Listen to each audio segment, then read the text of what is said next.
Nithyanandam Paramasukadam Kevalam Jnanamurtim Dvandvaditam Gagana Sadrisham Tattvamasyadhilaksham Ekam Nityam Vimalamachalam Sarvadhi Sakshi Bhutam Bhavadhitam Trigunarahitam Sadgurum Tam Namami.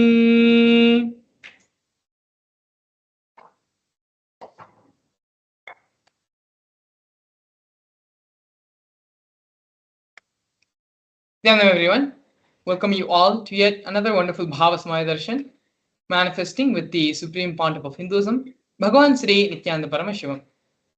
Today, the Supreme Pontiff of Hinduism will be gracing all of us in the Bhava Samadhi Darshan of Somaskandhar Murthy.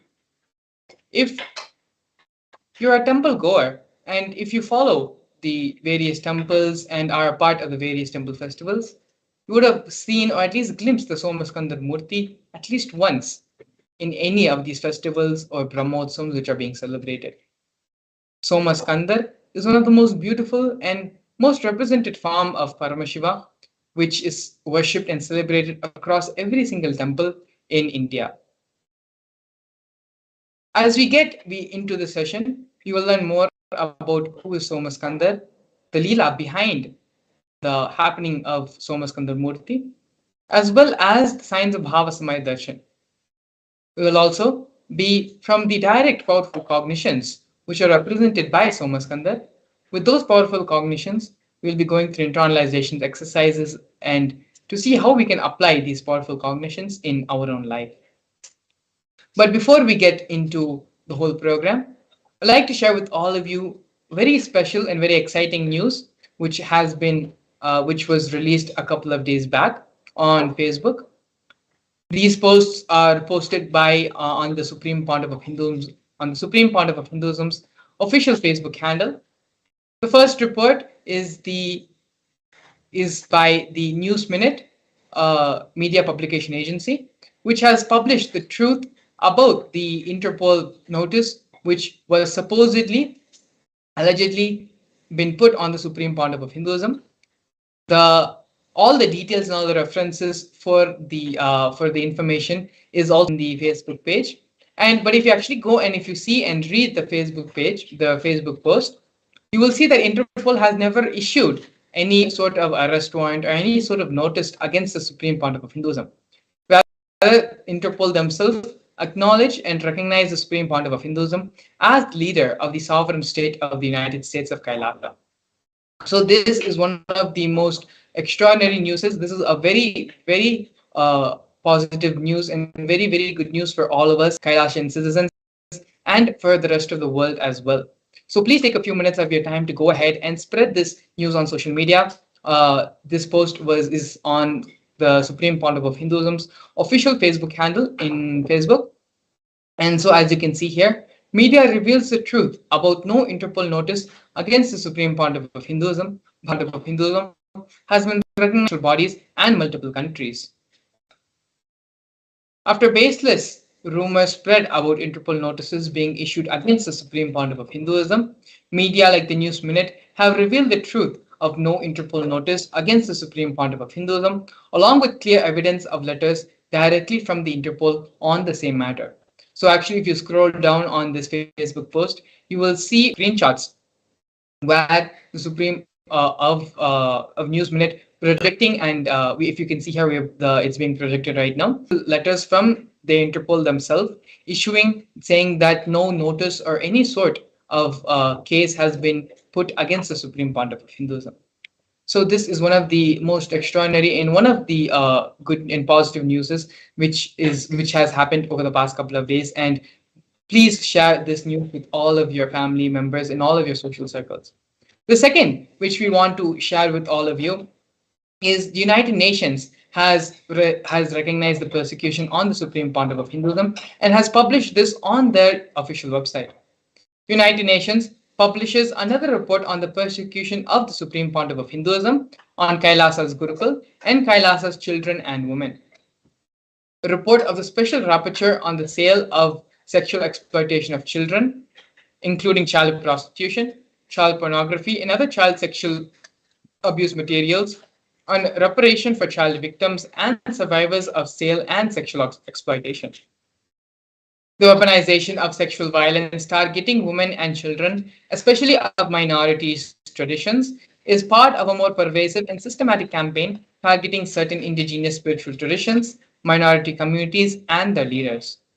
One such indigenous spiritual tradition, currently targeted by for extermination by the deep state elements, is the Hindu Aboriginal Indigenous Agricultural Tribes, which is the AIAT community led by the Supreme Pontiff of Hinduism, Bhagavan Sri Nithyananda Paramashivam. Kailasa's Nithyananda Gurukul, the traditional residential education system of AIAT, is one of the core components of AIAT from a tender age.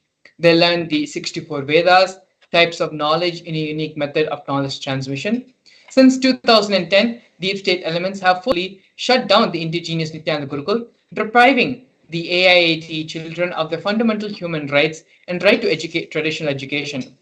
Several terrorist attacks continue on the AIT schools and the children to destroy the Gurukul indigenous education system, ironically by the state bodies responsible for reparation.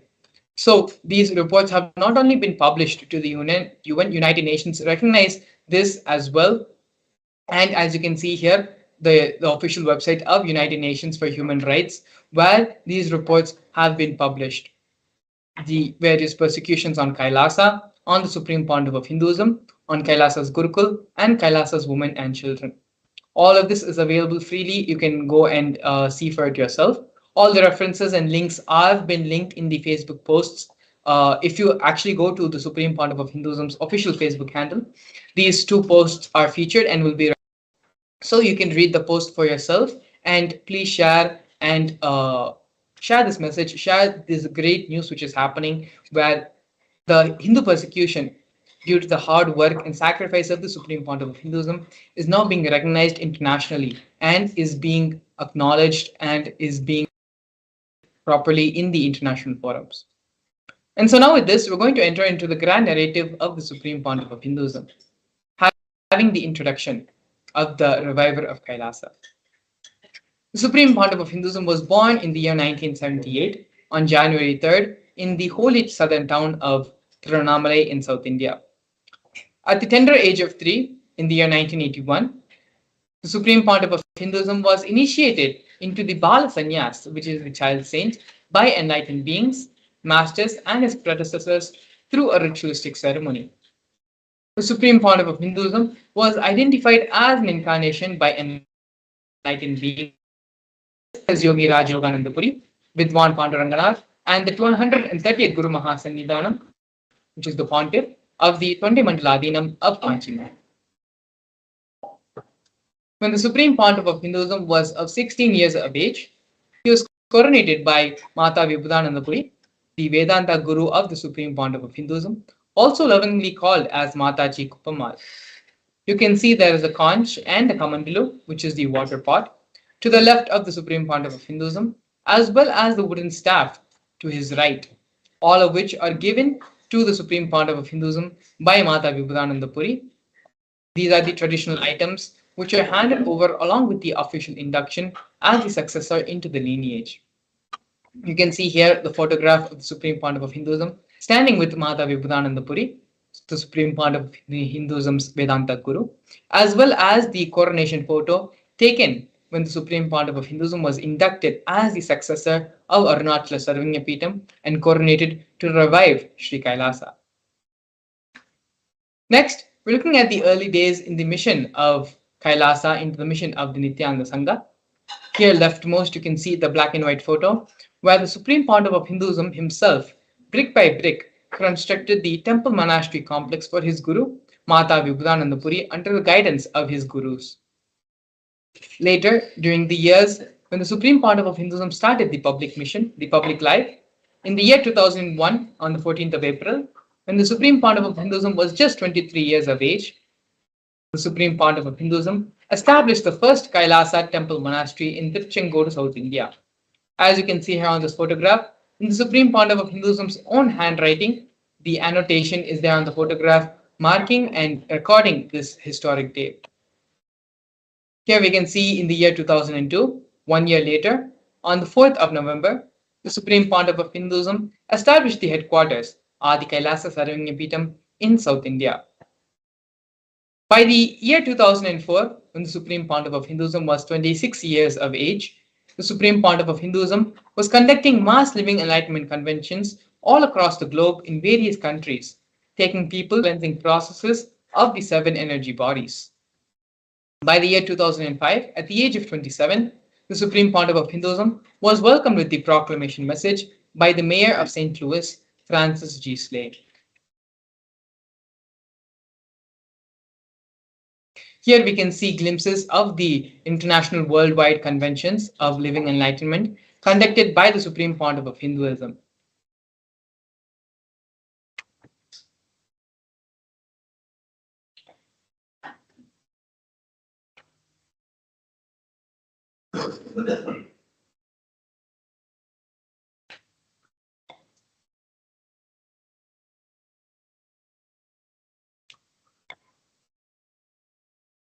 In the years 2015 and 2016, during the auspicious Kumbh Mela festival, one of the largest celebrated festivals in the world, the Supreme Pontiff of Hinduism initiated thousands into the mass living enlightenment, both in Nasik Kumbh Mela in the year 2015 and the Ujjain Kumbh Mela in the year 2016. As you can see here, we have photos of thousands and thousands of people visiting the Kailasa camp in Ujjain and in Nasik, and the Supreme Pontiff of Hinduism giving the mass initiations living into living enlightenment to all those who had come.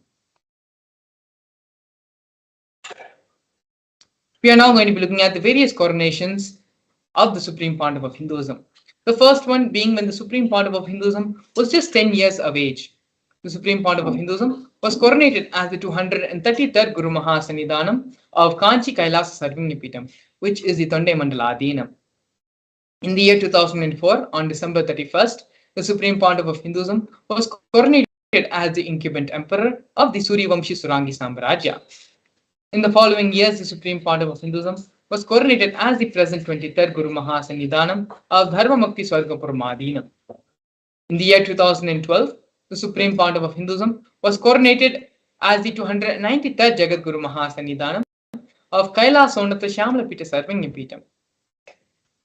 In the year 2013, the Supreme Pontiff of Hinduism was coronated as the present Mahamandaleshwar of Mahanirvani Akhada, which is the largest apex monastic order.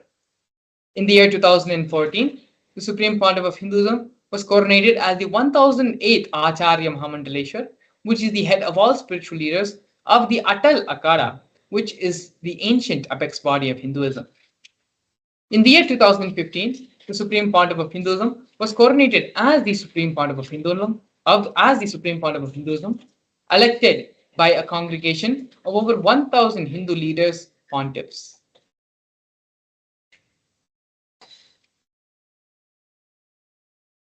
The United States of Kailasa is a macrocosmic, ancient, Hindu enlightened civilizational nation whose vision is living enlightenment for all of humanity. Kailasa's mission is to revive and share with today's world the practical applications of the greater sciences of authentic Hinduism, including Hindu cosmic physics, Hindu alchemy, Hindu cosmology, Hindu biology, Hindu mathematics, the power manifestation science, and other sciences as revealed by the Supreme Pontiff of Hinduism. These sciences were once practiced freely in over 56 nations across the continent, but are now facing extinction due to the persecution which has spanned over a millennium.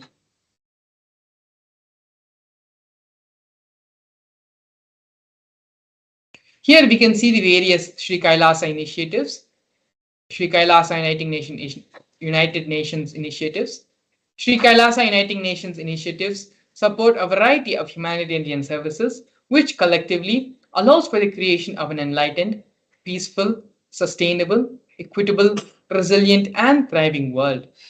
Out of these 108 initiatives started by Sri Kailasa Uniting Nations, The one which we are going to be looking out of the many is the No Hungry Home project offered by Sri Kailasa Uniting Nations for nutritious food and a hunger-free world. More than 1 billion meals have been served over the past 27 years. The Hindu ASMT community has organized more than 3 million annadans serving a total of 1 billion meals. Annadans are the free organic meals as per the tradition, which are served during religious gatherings to everyone without discrimination.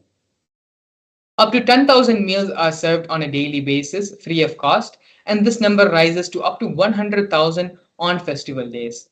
As you can see here in the photos, the Supreme Pontiff of Hinduism himself is actively involved in serving and in the process of the Annadan service. You can see here in many places the Supreme Pontiff of Hinduism with his own hand is doing the Annadan service.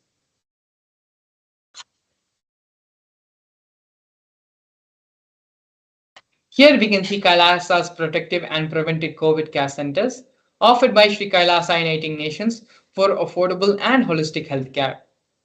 During the pandemic, the Supreme Pontiff of Hinduism converted his monastery campuses into a multi-layer quarantine facility free for all people, regardless of any differences in age, gender, caste, creed, ethnicity, color, socioeconomic status, or any other sort of discrimination.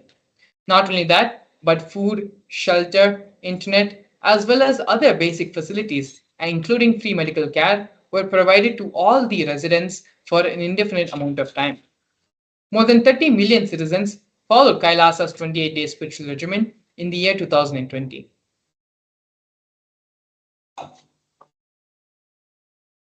Here we can see the offerings made by Sri Kailasa Uniting Nations for education reform and development in the form of the Nithyananda Hindu University and the Nithyananda Gurukul. The Nithyananda Hindu University was established by the Supreme Pontiff of Hinduism and is the world's largest Hindu university. The Nithyananda Gurukul was inaugurated by the Supreme Pontiff of Hinduism on the 2nd of October 2006.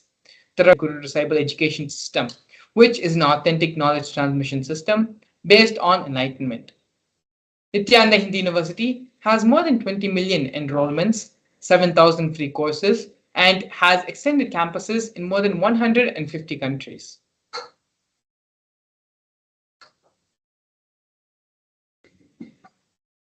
Here we can see Sri Kailasa Uniting Nations for the protection of Hindu scriptures in the form of the Nithyananda Jnanalaya, which is the library, and the Hinduismpedia. The Supreme Pontiff of Hinduism established the Nithyananda Hindu Jnanalaya to collect and to preserve the 1 million Hindu scriptures while ensuring that knowledge is made accessible and shared free of cost to all people, collecting and preserving 1 million source books on Hinduism. The Supreme Pontiff of Hinduism himself has authored more than 10,000 books in 3 different languages, which have been translated into 50 other different languages. Not only that, but the Supreme Pontiff of Hinduism has published more than 10,000 articles and has given more than 10,000 hours of free discourses with a combined view of more than 1 billion.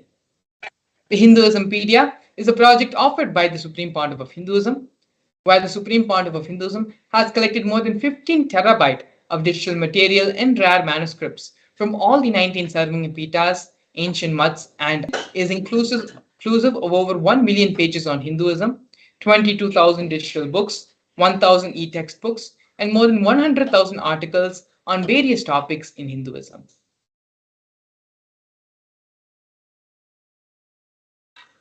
Here we can see Sri Kailasa Uniting Nations for global peace and religious harmony, offering the confluences for world peace. In the year 2009, the Supreme Pontiff of Hinduism organized a month-long peace walk covering 1,000 kilometers and 1,000 villages to bring together in harmony from all walks of life to promote feeling connection and oneness among people. During the walk, health camps were conducted in villages along its path. As you can see here, thousands and thousands have gathered, waving the Kailasa flag and doing the peace walk. Next, we have Sri Kailasa Uniting Nations for feminine empowerment and gender equality, offered by the women empowerment programs, the various women empowerment programs. The first one, which you're looking at right now, is Kailasa's Yogini Sarvangapeetham, which is the establishment of yoga and meditation universities to empower the quality of life an emphasis on life solutions through Vedas and Agamas, empowering the indigenous rural women, fighting against wrongful gender stereotyping, gender-based violence, and lack of inclusive and quality learning environments. Some of these initiatives include Kailasa's Nithyananda Lakshmi, which is a microfinancing service, Kailasa's Women Foundation and Women Empowerment Self-Help Centers, which have been launched in 108 places around the world since its establishment in the year 2009. Kailasa's Ankita program, which is providing foundational literacy about working of basic community service and infrastructural environments. Kailasa's Ashraya program, providing vocational training programs to rural and indigenous women to provide equal opportunities and access to independent, self-sufficient financial environments to them. The Supreme Pontiff of Hinduism has revived the Vedic feminism in Kailasa, where more than 80% of leadership positions are occupied by women. Here we can see the various offerings of Sri Kailasa Uniting Nations in the field of yoga as the Nithyananda Yoga. The Nithyananda Kriyas are 108 scientifically validated Kriyas revived by the Supreme Pontiff of Hinduism, specifically targeting the 108 major diseases and disorders such as diabetes, arthritis, blood pressure, rheumatism, and more. The Supreme Pontiff of Hinduism has also revived the ancient forms of yoga, such as the pole yoga, which is the Shivastambha yoga, and the rope yoga, the Kundalini Raja yoga, in which yogic asanas, postures, and weight balancing techniques are performed to create the yogic physiology, aligning it to cosmic geometry that manifests superconscious powers. Not only that, but the Supreme Pontiff of Hinduism has been awarded 2 Guinness World Records for the largest rope yoga and largest pole yoga classes, bringing worldwide attention to these extraordinary forms of yoga. These world records were established on the 30th of September and 3rd of October, respectively.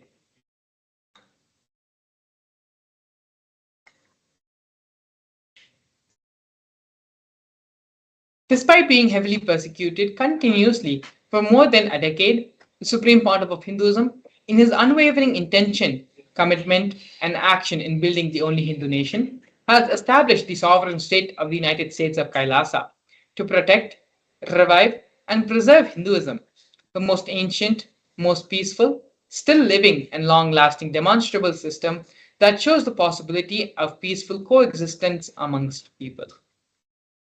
Next, we're going to be looking here at one of the most historic and definite moments of the Kailasa nation, where Kailasa, the first nation of Hindus led by Bhagavan Sri Nithyananda Paramashivam, spoke on behalf of the 2 billion global Hindu diaspora at the 14th session of the United Nations Forum on Minority Issues.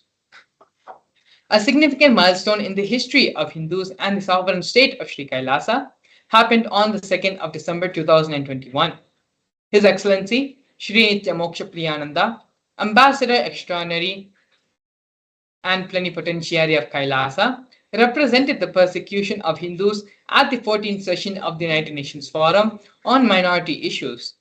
The theme of the forum was conflict prevention and the protection of human rights of minorities. This was the first time the plight of persecuted Hindu minorities was represented in the United Nations. The ongoing and systematic generational attacks on Hindu indigenous traditions were highlighted in these meetings.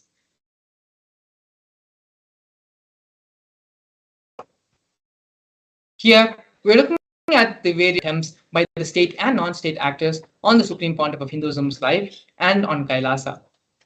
More than 70 assassination attempts and attacks, physical attacks, have happened on the Supreme Pontiff of Hinduism in India and abroad. 40 attacks on community members, destruction of monasteries and temples, over 6 incidences of attacks, molestation, and rape of women and women monks. Intense lawfare through the 100 false legal cases, all but one are dismissed. Intersectional persecution using entire government mechanism, politically owned media and judiciary controlled by politicians, inciting mob violence through social media. These are just but few of the massive methods, methodologies, and ways the illegal persecution and the harassment and the degeneration attacks have been happened on Kailasa and on the Supreme Pontiff of Hinduism for over a decade. But despite all this, Hinduism, in his unwavering intention, sacrifice, and hard work for the Hindu nation, has built the United States of Kailasa for all of us to peacefully practice and live and we have the establishment of the Hindu nation. In this next segment, we're going to be looking at one of the most important contributions given by the Supreme Pontiff of Hinduism for all of humanity, and that is the power manifestation science. We're going to be looking at the spiritual reference, the scriptural reference for the power manifestation science, how the power manifestation science works, as well as a live demonstration of these various. So please stay tuned. We'll be back with you after a short break to see the live demonstration of the power manifestation science. A more intelligently connected world leads to a brighter future. An enlightened humanity leads to a better world. During the Paramashivam program, we help people to discover their superhuman possibilities and help them to find and achieve the true purpose of their birth by giving them the techniques, practices, and methodologies from the Vedagamas, the original source scriptures of Hinduism. The Supreme Pontiff of Hinduism is reviving the ancient original Vedas and Agamas in all its glory, in a user-friendly way for the modern mind. The Supreme Pontiff of Hinduism is transforming human beings into divine beings, reviving, initiating, and replicating the 463 powers from the Agamas revealed by Paramashivam. The Supreme Pontiff of Hinduism is not just giving solutions for every problem man faces, but is making them irrelevant to their lives by transforming human beings into divine beings. Listen. Any argument presented by your mind, body, your present reality to establish you are not Paramashiva. You are not omniscient, omnipotent, omnipresent. Anything presented to prove you are not Paramashiva is illegitimate. Decide this. This is super determinism. Understand? Anything you declare as illegitimate will lose power over you, will die in few days, few minutes, maybe in few weeks, whatever few days it takes. It will not have power over you. Understand, this is the method for sudden enlightenment. This is the method for sudden enlightenment. It happens by the Shaktipada. Here Paramashiva is sitting to tell you all, you are Paramashiva, you are me, with Shaktipada and Shaktinipada. The Dvitiya Vijnasa Krama is an extensive and thorough yoga sequence to prepare your body to receive the experience being given by the Supreme Pontiff of Hinduism. Through the yoga, which is aligned as per the source scriptures laid down by Paramashiva and the Agamas, you break all the impossibility in your body and in turn break the very cognition of impossibility. The program leads you to go beyond your human frame and limiting human ideas, which prevents you from living your highest possibility.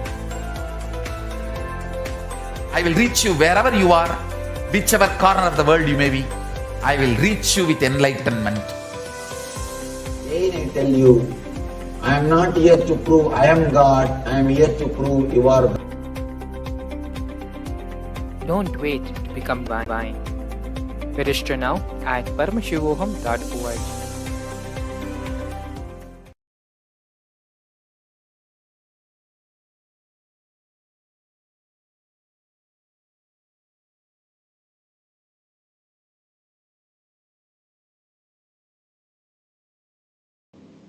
Yes, so now we'll be entering into the beautiful session of the power manifestation, and now we're going to be understanding the various truths and aspects of power manifestation. So, what is power manifestation? How is it helpful to our life? And what is the science actually of power manifestation? So, now we are going to be going through a beautiful and informative sequence of understandings where we learn the science of power manifestation.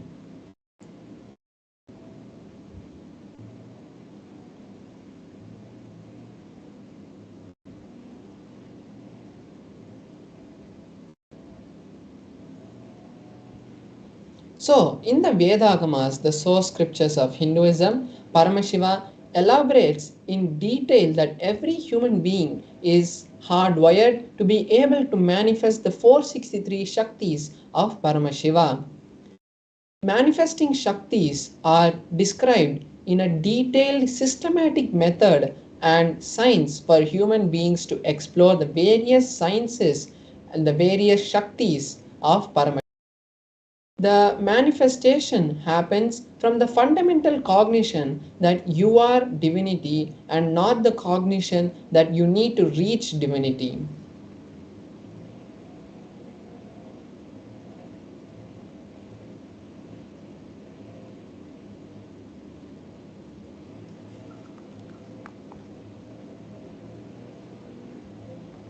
So now we're going to be seeing the difference between the Shaktis and the Siddhis.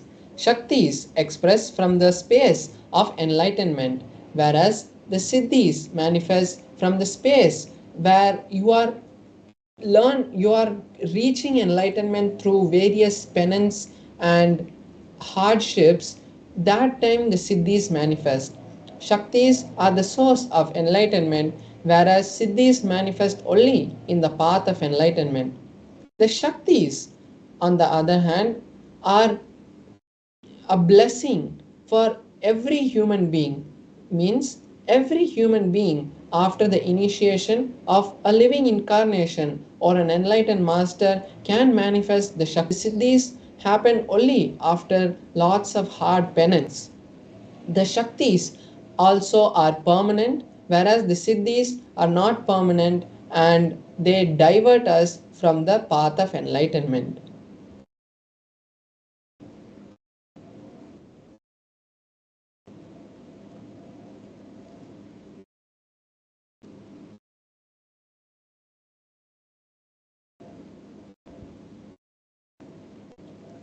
So now we are going to be seeing the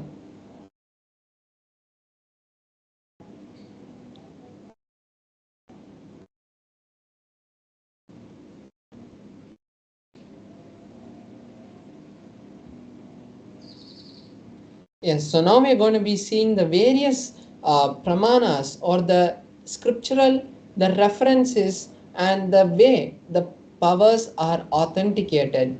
So we have four different methods and which the powers are filtered. So first is the Shastra Pramana, which is the source scriptures, the revelations of Paramashiva's direct teachings, like in the Vedas and the Agamas. Then we have the Apta Pramana, which is the experiences of the various enlightened masters, rishis, incarnations, and the other manifestations of Paramashiva. The various way all of these great beings who have come before us have taught the world and shown to the world that these powers are possible by humanity. Then we have the Atma Pramana, where the supreme pontiff of Hinduism has experienced these powers and validated them with the Shastra Pramana and the Atma Pramana and given it to us as his Atma Pramana. Then we have the Pratyaksha Pramana, the scientific study on these powers. So now we're going to see the source of these Shaktis, and it is Paramashiva. Paramashiva is the source of these Shaktis, and he is the primordial divinity in Hinduism, the ultimate cause, which is self-effulgent, all pervading, and beyond time. he manifests the five actions of creation, pulling out of delusion and liberation. And through this, he creates and sustains and manifests this whole existence that we know.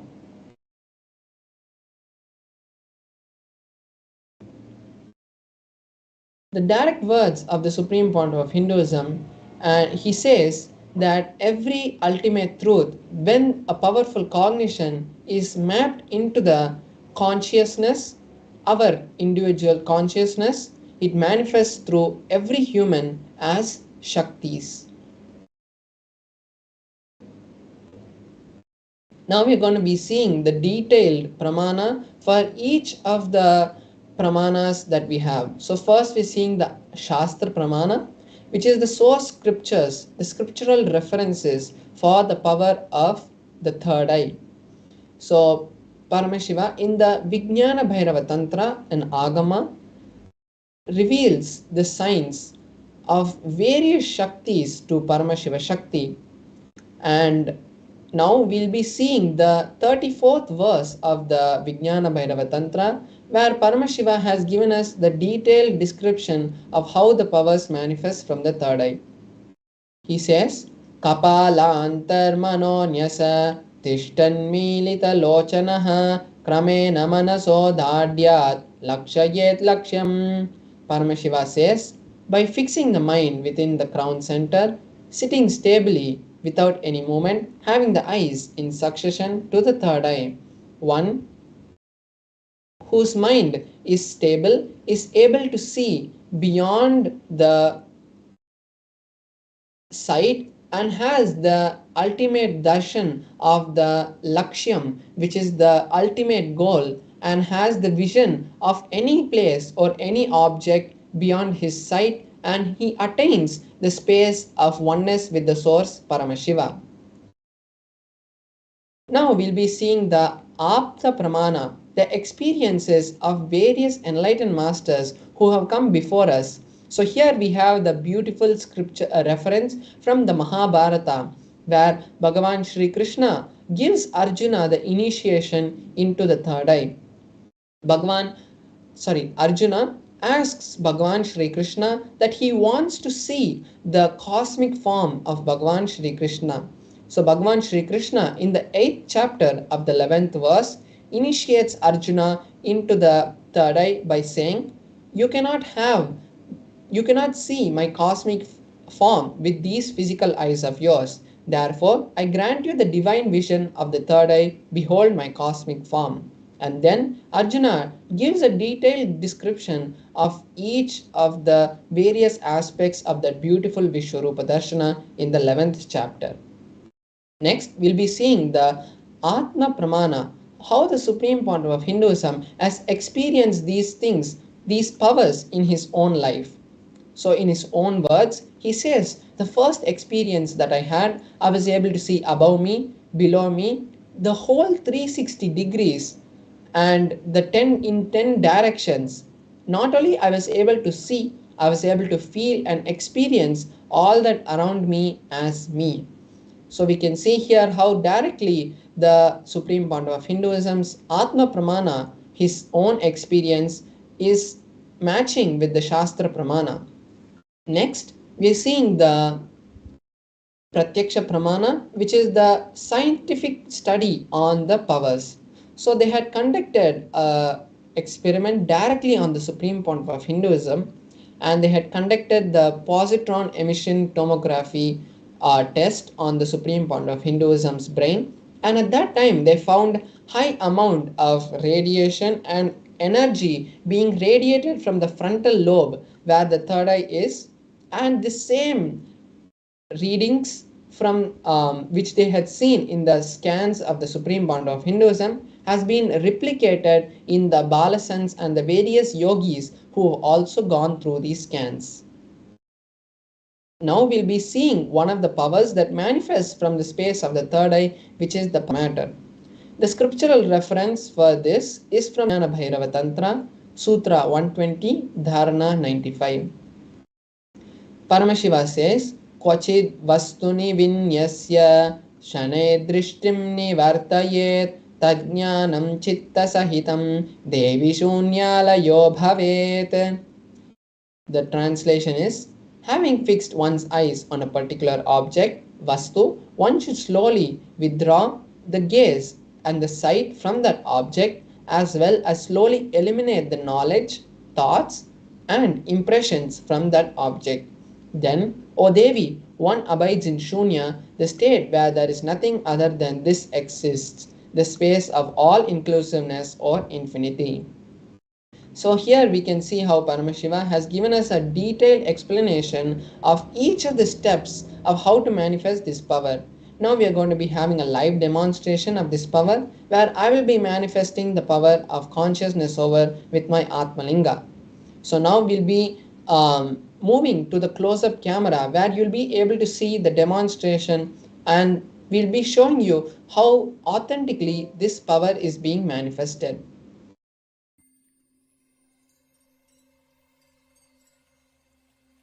I welcome you all with my love and respect.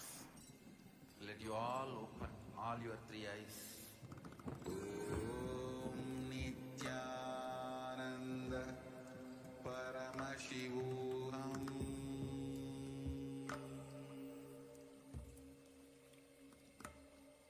Om Nithyananda Paramashivam.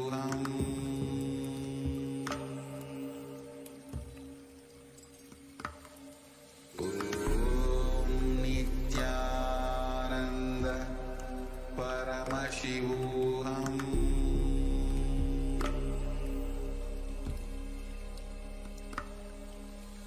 Om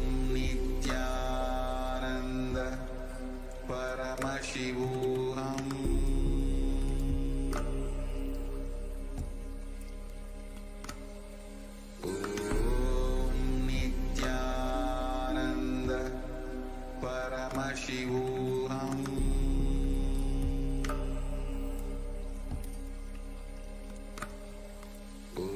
Om Nithyananda Paramashivam. Paramashivam.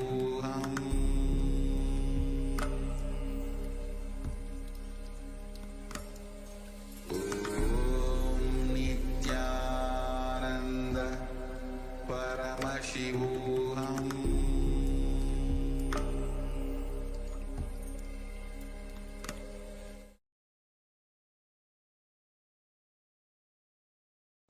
Yes, so now we are all able to see the Atmalinga, and you can see my hand also. So now I'm just showing you my hand also. You can see that there is no kind of strings or any glue, all those kind of things which are there on my hand. And we can see the Atmalinga also, and as we know, the Atmalinga is made of a crystalline material, so there is no kind of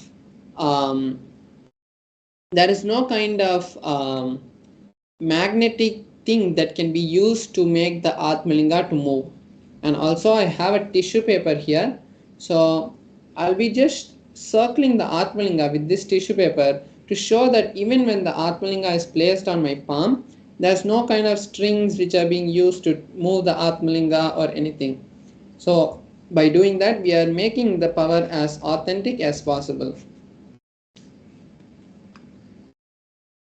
So I'm placing the Atmalinga on my hand,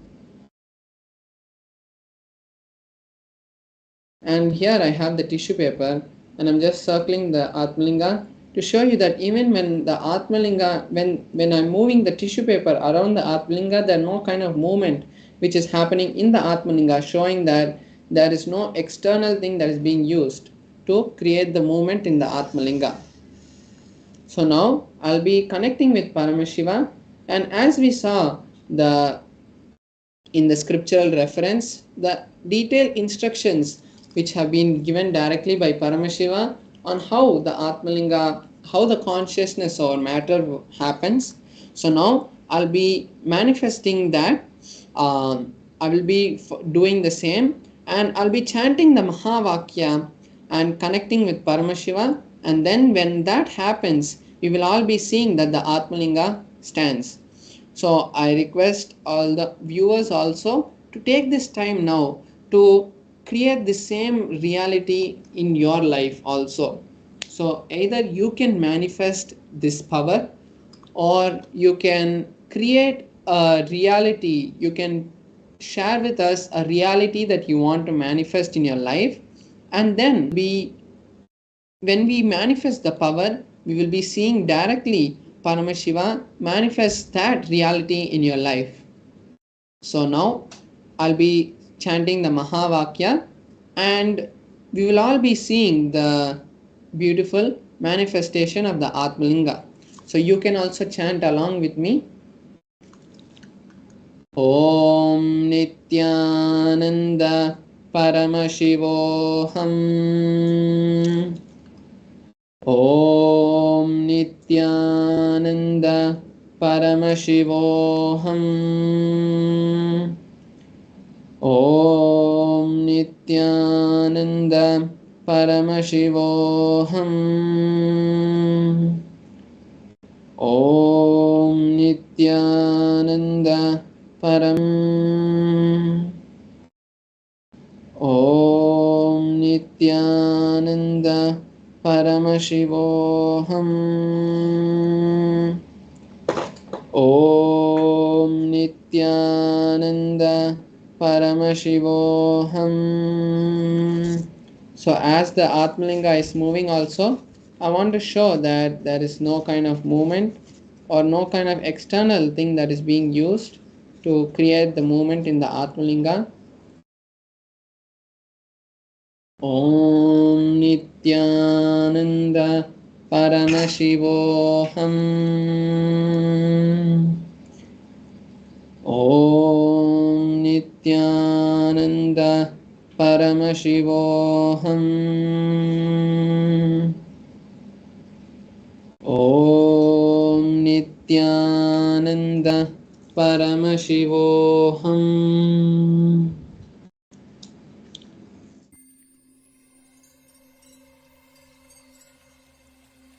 I welcome you all with my love and respect. Let you all open all your three eyes. Om Nithyananda Paramashivam.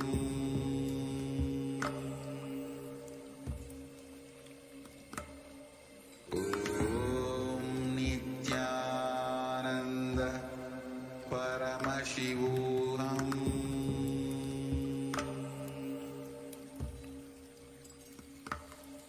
Om Nithyananda Paramashivam. Om Nithyananda Paramashivam.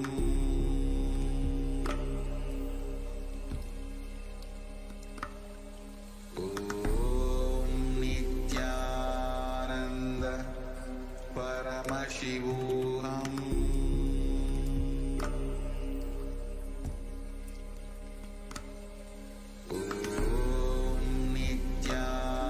Nithyananda Paramashivam.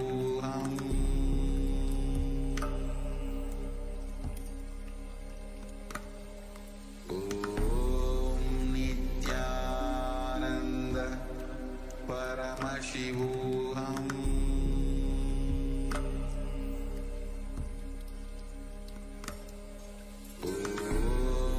Nithyananda Paramashivam.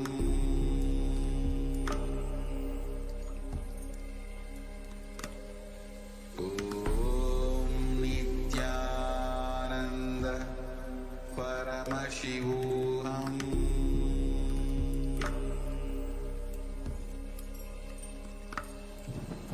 Om Nithyananda Paramashivam.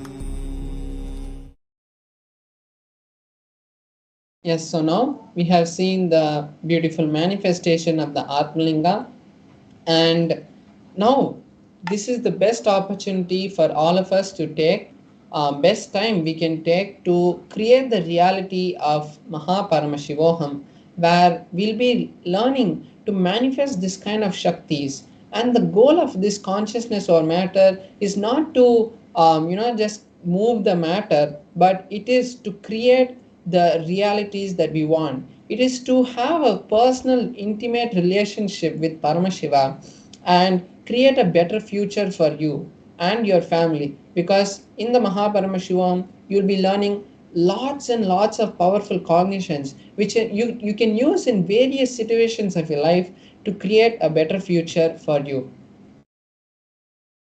So now we are projecting the QR code on the screen. You can scan that with your phone and it will take you directly to the registration page of the Mahaparamashivoham. And now we are going to be moving into the next session where we are going to be understanding about a really important component that takes away the whole effort, that takes away the whole beauty of manifesting Paramashiva in our life, which is the pattern of decision fatigue. And when we have this decision fatigue, it always, when we have a breakthrough in our life, we think, oh, I've taken so much, I've done so much, and you just get overwhelmed and you don't enjoy that you have allowed Paramashiva to create something in your life. So when we understand about how we can go beyond this decision fatigue and break this pattern of decision fatigue, we will be able to allow Paramashiva to flow through us. So we'll be listening to a series of satsangs by the Supreme Point of Hinduism, where he'll be teaching us and explaining about how this decision fatigue can be overcome. So now let's sit with our head, neck and spine in a straight line. And as most importantly, make sure that you take notes of this and share it with your friends and families in the social media, and make sure that you write it and keep it as your book of hearts. So now let's sit with our head, neck and spine in a straight line. Let's bring our awareness to the third eye, and let's bring listening to our space. And now let us enter into the video.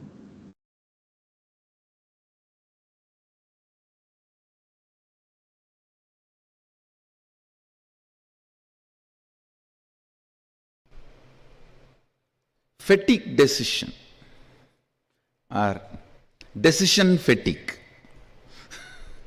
means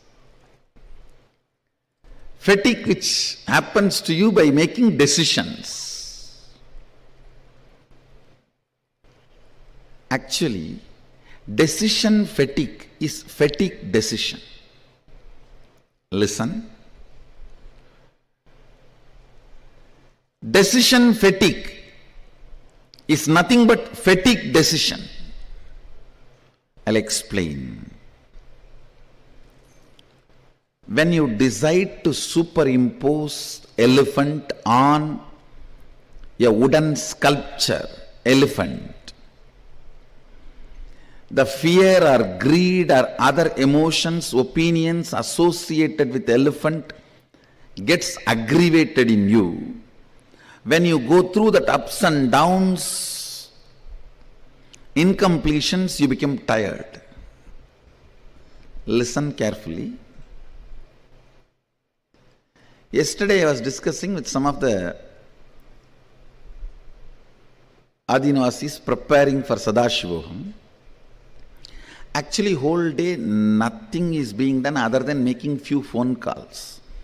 But everyone is tired, fatigued, thinking they are doing two big things. Nothing. Nobody is building here. Even if buildings are happening, big buildings are happening, what you are doing is only phone call. Nothing else. If you just do the postmortem and see exactly what you are doing, it's only phone call and talking. And at the most signing, that's it. But you are so arrogant, you don't want to believe you are not doing anything. Because you thrive on pampering yourself with arrogance. Pampering yourself with arrogance is the way you thrive. So naturally, to cheat others, you start using the word, I am doing this, I am doing that. And finally, you yourself start believing and get cheated by it. You getting cheated by yourself is what I call fatigue decision or decisions of fatigue. The decision making leading to fatigue, or out of fatigueness you decide to be arrogant. I tell you, fatigueness, when you are tired, you decide to believe you are doing too big things. Because you need to justify to yourself you are big, you are doing something great. I can't understand people becoming tired by traveling. They say, oh, I came from Chennai to Bangalore, I am tired, I have to go and lie down. Hey, what have you done? Other than sitting in the AC car. It is just most cunning, arrogant way of cheating others. Unfortunately, while you utter these words to cheat others continuously, after 4 or 5 times you start believing that words and get cheated.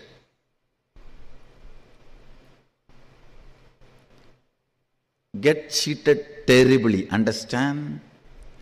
If you cheat your boss, you are doing great, you may gain some money. If you cheat yourself, you lost your very life. Anybody who cheats himself or herself loses life. You are in utter confusion, don't know what to do, don't have direction, don't have any real movement done. Tired, busy. End of the day, if you see, just blown arrogance. I am this, I am that, I am doing this, I am doing that. Actually, if you see what you are doing, nothing more than calling or talking. I told to the Adinavasi whom I was talking, now you are standing here, holding your hands. For this, at least 100 decisions your brain has to take. To put the weight on the right leg, left leg, hold the hands together, all that. To build this whole campus, less number of decisions only your brain need to take. Actually, even for your breathing, how many decisions your brain need to take? Less than that number of decisions only you need to take every day. Even you are most productive, much better than me. Even if you are in that space, you need to take only less decisions which you need to take for your breathing. For your breathing, if you are taking 200 decisions, and if you take just 100 decisions for the work, the whole thing will be successful. It's arrogance. The false identification, because of your decision, whoever is working, you attribute all that glory to you. You attribute all that glory to you, which is not true. Which is not true. Arrogance. Because decision makers are paid more money than the people who are working, you develop certain arrogance. Decision fatigue is the direct result of the mental setup you carry, whether you are under the matrix or outside the matrix. Please be informed, anybody who has a decision fatigue is inside, under the matrix. You are under the matrix. Anybody who understands, actually if you see more subtler way, for breathing, how many decisions you take? Less number of decisions only you need to take, even to be a ultimate successful billionaire or to do any work done. If you understand that, suddenly work will bring lot of strength, joy, activism, being alive. If the micromanagement does not bring frustration and fatigue in you, you are out of matrix. Even your so-called macromanagement brings fatigue, decision fatigue in you, you are within the matrix. Arrogant, violent, you are dangerous to live with. Fatigue decision, people's prana is dangerous to breathe. Kandu muttu kettu muttu, don't even see them. It will be disaster for you. Don't even talk to them. They will put poison into. Understand.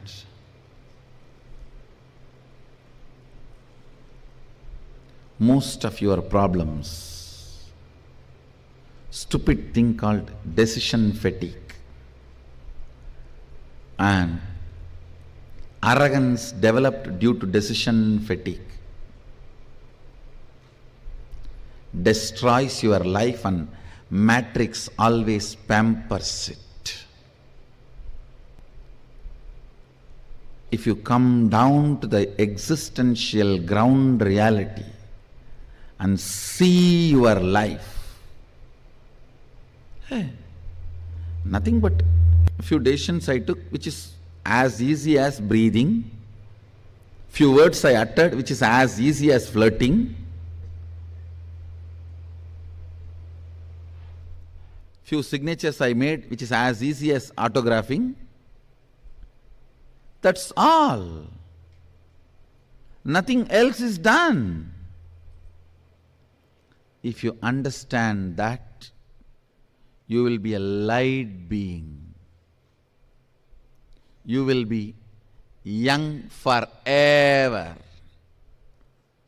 You will never become old. You may become bold, but not bald.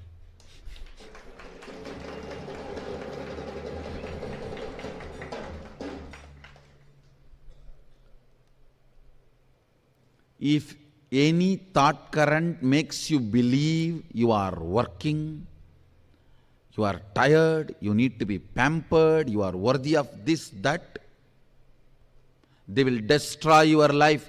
They will make you old. They will swallow your life. Anybody who makes you believe, makes you understand the ground reality, actually you are not doing anything. It is as simple as breathing and chatting, just walking around, as simple as, see, if you have a vacation, what all you will do, you are not doing anything more than that in any of your job, I am telling you. It is just your idea of today vacation, today office. Whether it's the Balasant having pus in his ears needs healing, or somebody came and stole something in some branches, or some devotee got into accident, he needs immediate healing, I need to attend. How I sit and go on micromanaging tirelessly, almost 800 to 1000 decisions I make a day without decision fatigue. Actually, 2 days before the Sadashivam started, I took the Sadashivam team all around the campus, and I was telling them, hey, don't think you guys have done a big job. All of us put together, we made 2000 phone calls and 100 successful phone calls, that's all. Don't think about what you did based on the result. Think only based on what you did. If you think based on the result, you will fall into decision fatigue. Decision fatigue is one of the biggest suffering of the corporate mind. And I said, all of us put together made 2000 phone call and 100 successful phone call, that's all. The whole team collapsed, came down to planet Earth. I should say got grounded from the airy, fairy, hari.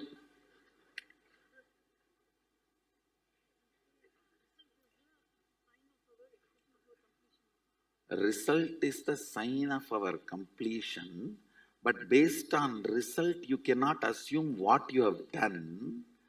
When it comes to what you have done, see, feeling about what you contributed should come only from what is the effort you put. See, what I am talking is talking from the context of becoming egoistic out of air, thin air. All right, this whole thing is done. What these guys have done? One phone call to this contractor, one phone call to the umbrella fellow, one phone call to the Dumbai fellow, one phone call to the volunteers team. They tied it over.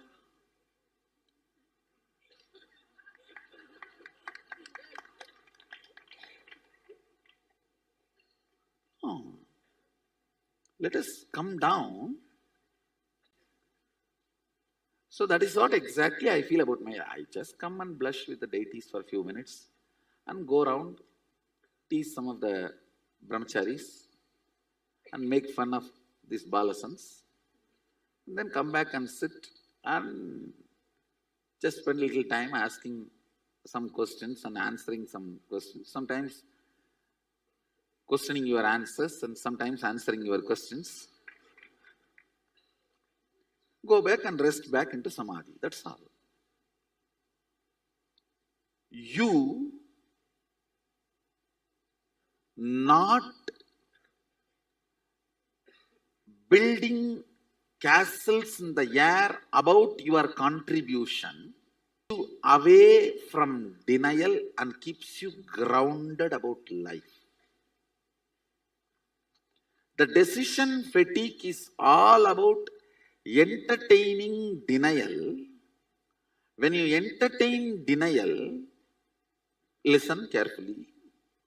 You need to justify you are doing too many big things. So you have to always weigh yourself based on the result, not based on what you contributed.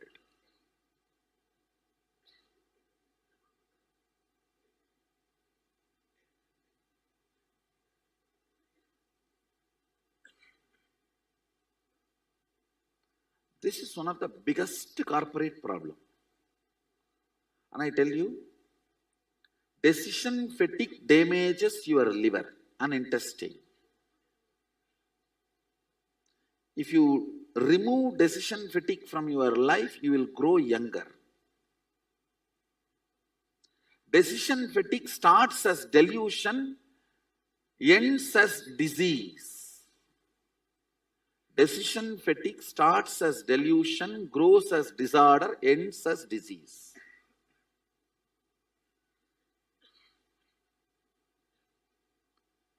I know many of you are not convinced that you have a decision fatigue.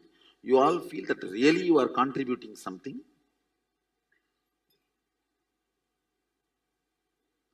Because it is such an important, how important I am for the society and for the people around me.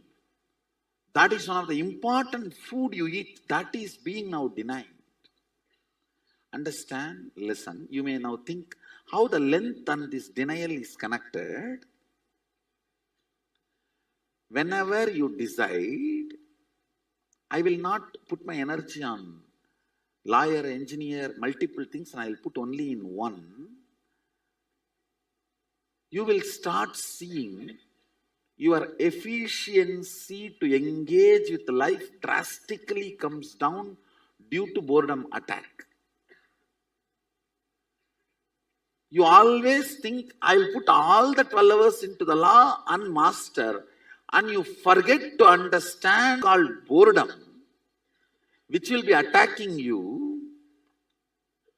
You will be falling prey for it. You may have to face that in your course. You don't plan to handle, you don't have a right plan to handle the boredom. But you deny all the other entertaining aspects of your routine. When the boredom attacks, you collapse. Denial always leads to low efficiency, low engagement with life.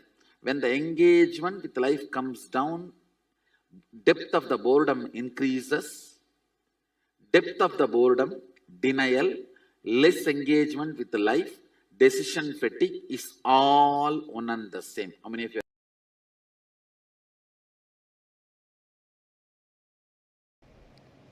Listen, decision fatigue steals your life from you. Decision fatigue directly tires your liver and intestine. Decision fatigue directly affects your very existence. The NRI Hindus, non-residential Indians, Hindus, listen. This is one of the important message I have for you. It has nothing to do with spirituality. You get heart diseases, heart problems, and die younger 600 times, not percentage.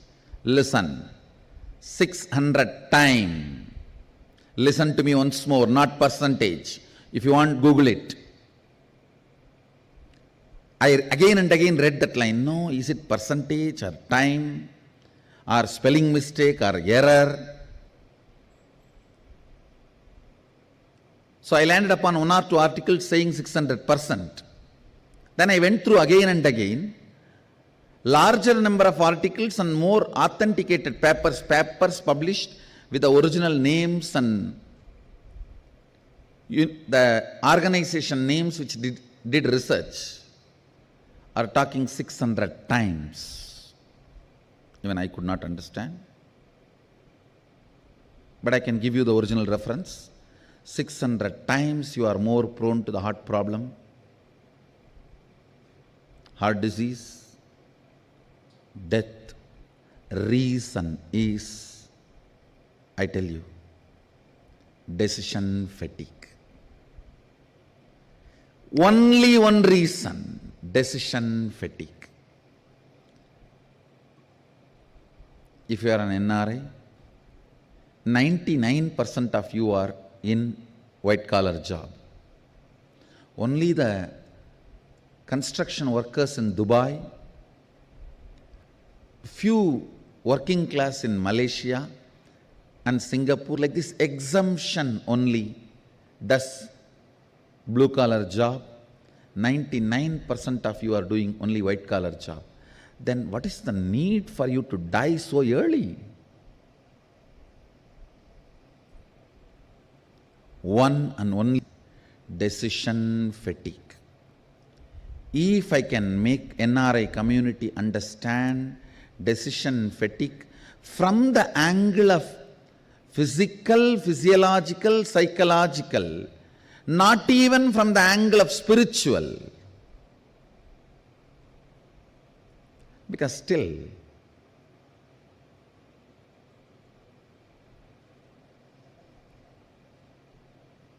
the NRIs have their own matrix. Till you get out of the matrix, I can't teach you spirituality. Even from the angle of physical, physiological, psychological, decision fatigue destroys your life. Understand? If I make this one truth to the whole NRI community, if I can reach this one truth to the NRI community, I feel I have done my responsibility. Because it is very unfortunate, the NRI community is not understanding or not yet discovered the solution. They have not understood the decision fatigue can be healed just in one sitting. It does not need to be part of your life. A simple understanding about integrity, grounding yourself based on integrity.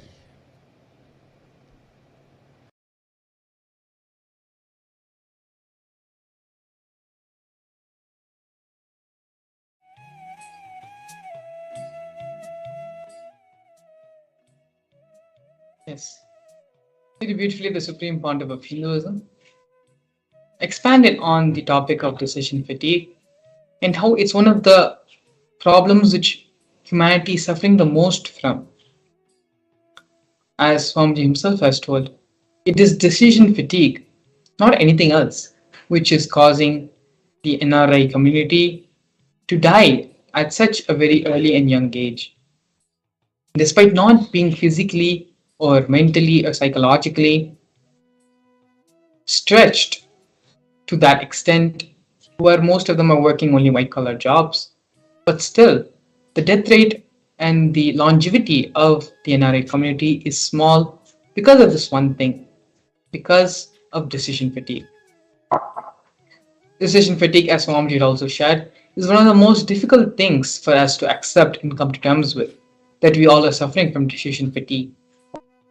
The need to satisfy our ego, the need to feel important, the need to feel that we are providing, we are contributing members of society, all builds up to us feeling that we did a lot when it was just a matter of few phone calls or just some paper moving job. And so for that reason, it is understanding, accepting that we have decision fatigue in our lives, that we're all suffering from this pattern, is the only way we can come out of it, and the only way we can actually become energetic, active, and contributing members of society. Swamiji beautifully gives an example. It is like a dog who runs around the whole day thinking he is doing something, he's trying to achieve something, but in reality, in actuality, he just moved from one place to the other. There's nothing which he actually accomplished in life. Our decision fatigue is the same thing. We are constantly running, thinking we are running and accomplishing something, but all we're just doing is going around in circles from one place to another, but not actually accomplishing and getting any work done. Only when we first accept that we are suffering with decision fatigue, only then we will be able to come out of the problem. Here with us, we have an internalization exercise to help us come out of the pattern of decision fatigue. The biggest problem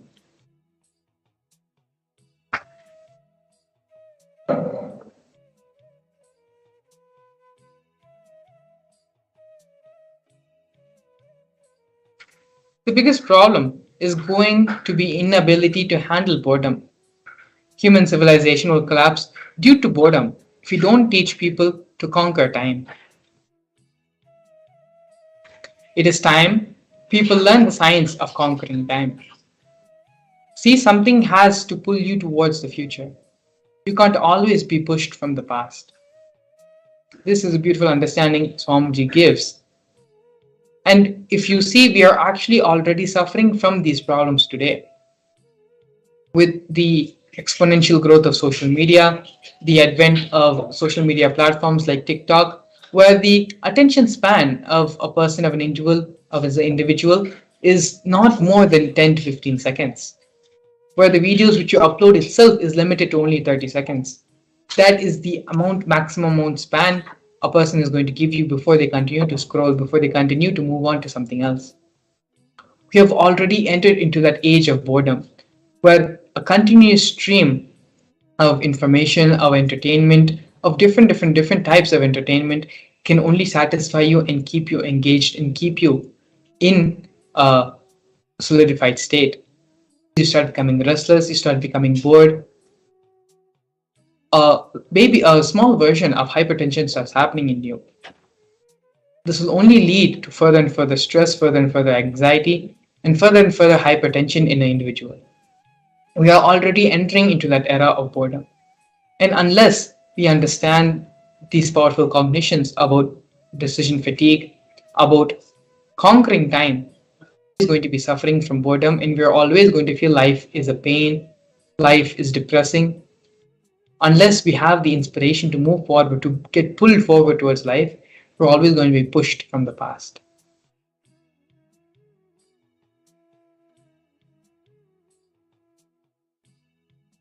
The first step of the internalization exercise is to pen down everything from the past that pushes you forward. What makes you feel that life is dragging? What makes you feel that you are being pushed towards doing something rather than you running towards the goal you are trying to achieve? First, pen down all of these things in your life where you feel you are being pushed forward rather than being driven forward. Take a few minutes and sit and do the internalization exercise completely and sincerely. It will only help you to understand yourself more deeper and come to more deeper realizations and understandings about yourself. Swamiji beautifully says that we give time for everyone in the world other than ourselves. Very rarely we give time to ourselves to improve our own personal personality, our own being, and become a more complete person, a more intelligent and understanding and mature person. These 20 minutes of the process which we are doing every day as part of the introduction to the Bhava Samadhi Darshan is one of the only few moments in your life where you are sitting and you're working on yourself personally. You're working on your personal development. You're working for you to become a better person. So give yourself this opportunity, give yourself the space, this time to work on yourself, on your inner being, on the cognitions which you are fundamentally functioning upon. It is these things which will create a change in your life, which will exponentially change and manifest the reality which you want. So, whatever distractions, whatever things which may be distracting you or taking up your space and time and your attention span, keep them all aside for a couple of minutes and just be completely and sincerely focused in the internalization exercise. If for you your gadgets or devices are a little bit distracting for you, then keep them away as well for a couple of minutes and just pick up a simple pen and paper and pen down from the whatever you feel is pushing you from the past, whatever feels like a load or which has to be done because you have to do it. All these things which you feel that you are being forced to do, that you need to do it because it's supposed to be done and not because you want to be done. Pen down all these different things in your life which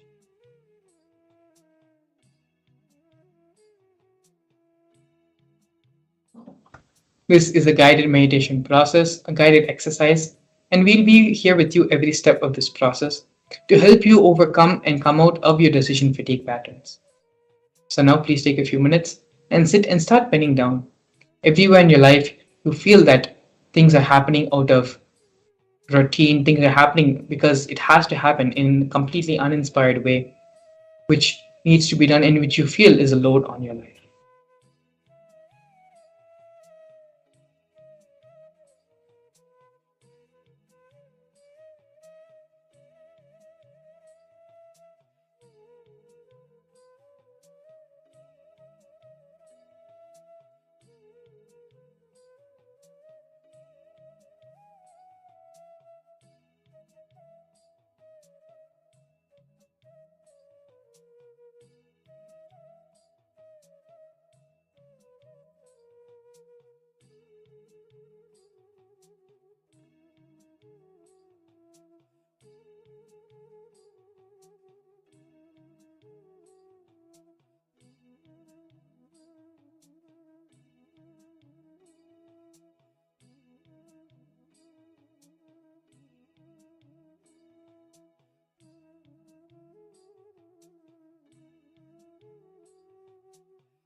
Don't allow yourself to get distracted by things which may be happening in your Varna space around.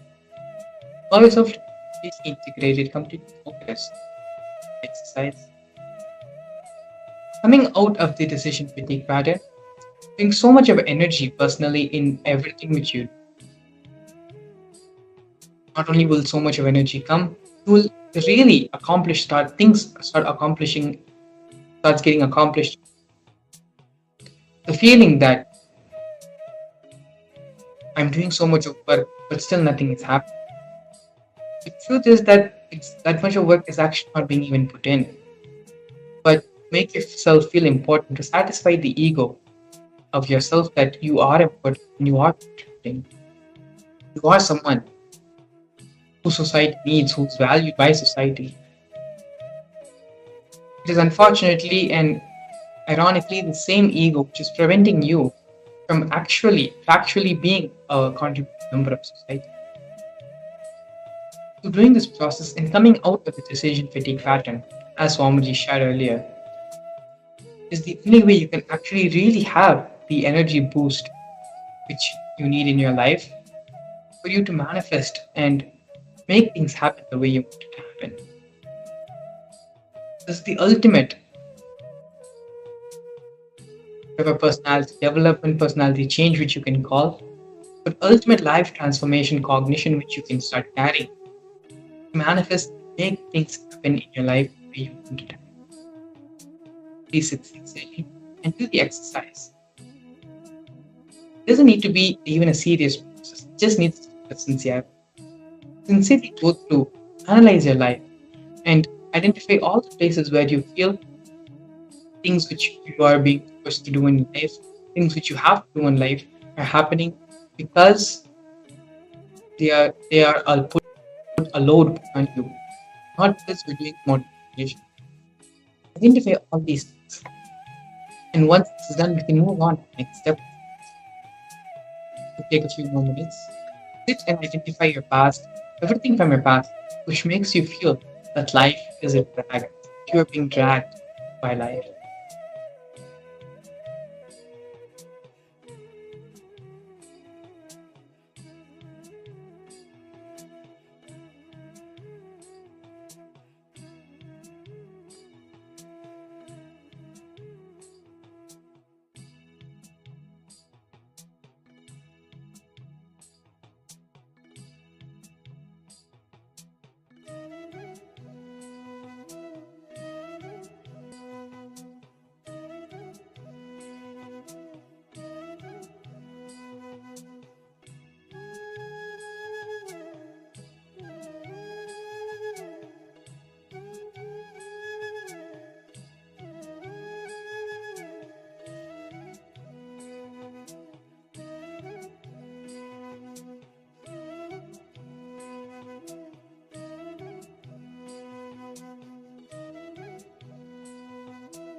Now entering the next step of the process. Pen down everything that pulls you from the future. What makes you run with excitement? Previously, we looked over all the things which is pushing you towards the future, all the things which you despair in your life, which you don't want to face every day, but you're forced. Things which you have to do every day, but you don't want to. Those are the things which you identified in the previous exercise. In this exercise, let's identify everything which is pulling us towards the future. What makes us run with excitement? What makes us get up in the morning every day? What is that which excites us and forces us out of the bed, where we can just jump out of the bed with excitement? Write all the things which excite you in life, which makes you want to live for another day, which makes you want to enter into the next day. Pen down all those things now, all the things in your life which pulls you towards the future, which makes you more life positive, which makes you want to experience life more and more. Once you're done with the first exercise of analyzing and filling out all the things which is pushing you towards the future, now let us enter into finding out things which will pull you towards the future, which is the excitement, the drive, the intensity of it. Again, the complete intensity exercise. Allow yourself to be completely integrated and do this for yourself. Finally, at the end of the day, this exercise is only to fulfill you, to make you a completely transformed different being. Allow yourself, give that much of integrity and honesty to yourself. Be authentic to yourself, to your own personal transformation. If you're still finishing up the first part of the process, that is fine. Continue to do that. And once you're done, pen down all the things which excites you, which pulls you forward, drives you to become a better person, to make magnificent things happen around you.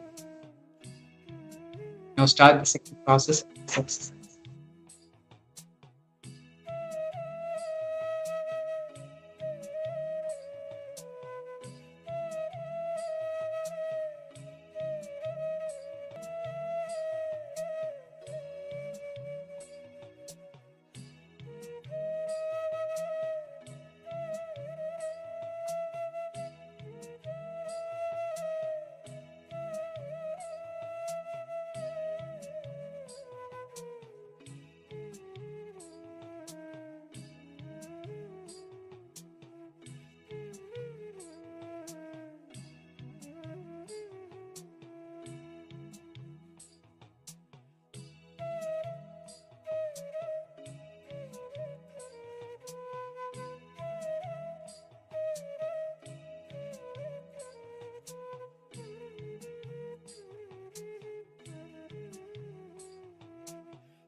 Understand? Swamiji says again and again, something has to pull you towards the future. You can't always be pushed from the past. See, being pushed from the past is dragging your life. Something has to pull you from the future. Only then you will run with excitement. Please understand, being pushed by the past, being pulled by the future. There is too big difference. Pushed by the past, you will move in a slow way. But being pulled by the future, you will be flying, you will be dancing. So the science of conquering time needs to be taught to the world. It is only when you are pulled, when you're excited, enthusiastic, inspired by life, will you actually start living life? Will you actually start becoming younger? It is when we are being pushed by life, when we are suffering with decision fatigue, we become older and death starts approaching very quickly. It is only when we are moving towards life, when we are being pulled towards the future, we start becoming lighter, we start becoming younger, we start having more energy. This next step now is the science of conquering time. Discard boredom and be pulled into life by the excitement of the future. With this final cognition, with this understanding, the transformation in your life will start happening. When you understand that it is only through inspiration, it is only by being pulled towards the future, you will become younger, all your health problems will start disappearing, the decision fatigue will start leaving your cognition. You have conquered time. You have understood the secret and, reality of manifesting youthfulness, manifesting energy, and becoming, going beyond the physical difficulties, the realities, and the sufferings of this plane. You start becoming divine. With this, the only other further step which needs to be done is registering yourself for the Mahaparamashivam program. For this understanding which you're having right now, this powerful cognition which you're living with, will be bolted in you with the superconscious oneness Advaitic experience the Supreme Pontiff of Hinduism will give you in the Mahaparamashivam process, during the Mahaparamashivam program. So with this, the Paramashivam link to register yourself for the Mahaparamashivam program and the website where you can learn more about the program are both linked below in the form of the QR code and in the screen.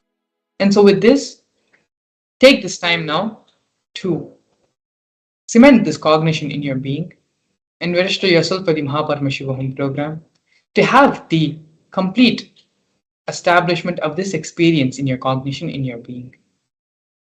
We'll be entering into a short break, after which we'll be working on causing your personal reality, in manifesting your reality, in manifesting the Mahaparamashivam program with you. So please stay tuned, we'll be right back. A more intelligent to a brighter future.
Paramashivam.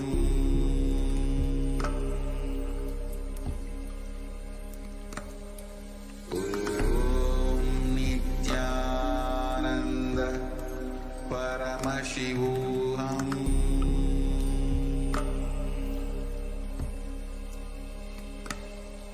Om Nithyananda Paramashivam.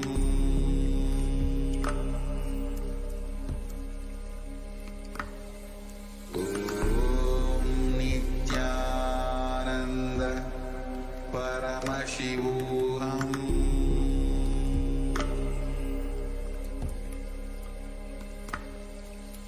Om Nithyananda Paramashivam.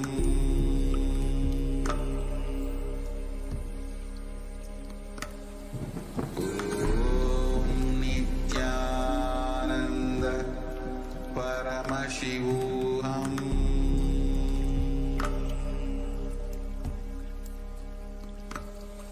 Om Nithyananda Paramashivam.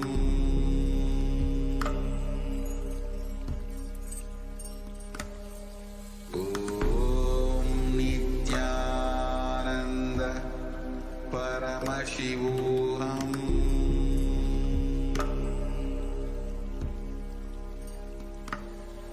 Om Nithyananda Paramashivam.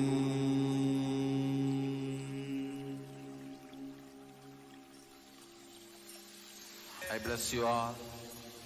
Let you all open all your three eyes.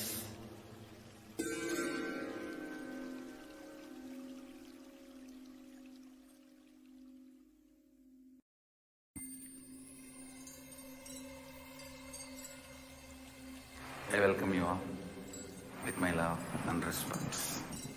Let you all open all your three eyes. Om Nithyananda Paramashivam.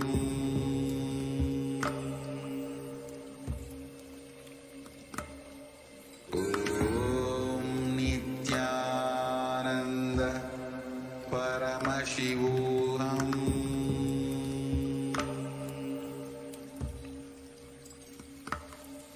Om Nithyananda Paramashivam.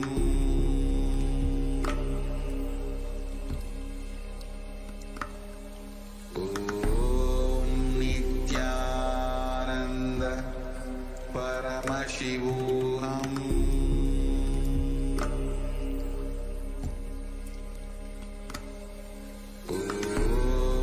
Nithyananda Paramashivam.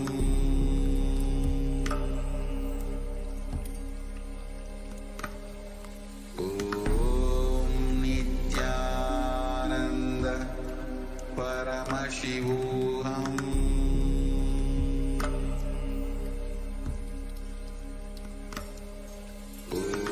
Om Nithyananda Paramashivam. Om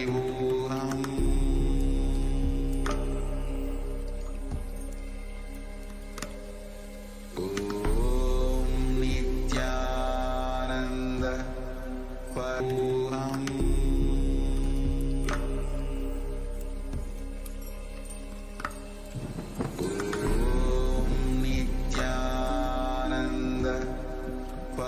Paramashivam.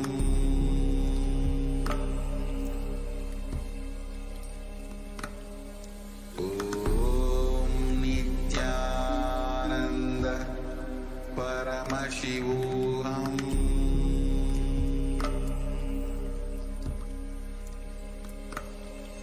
Om Nithyananda Paramashivam.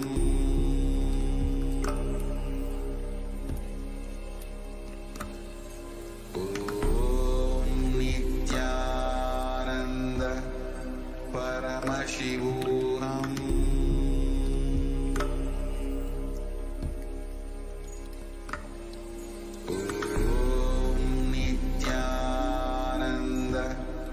Paramashivam.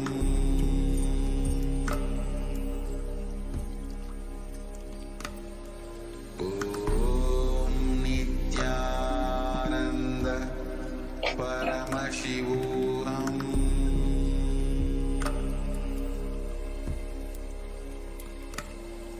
Om Nithyananda Paramashivam.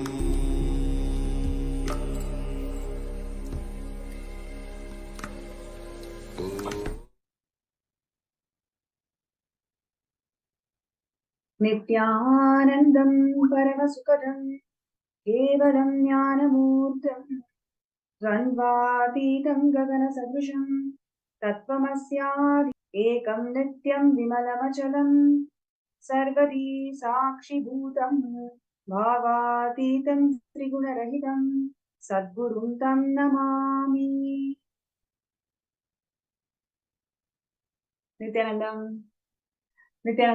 I welcome all the participants and viewers all around the world for the most blissful and most divine Bhava Samadhi Darshan of the Nijavatara, the supreme pontiff of Hinduism, Bhagavan Nithyananda Paramashivam.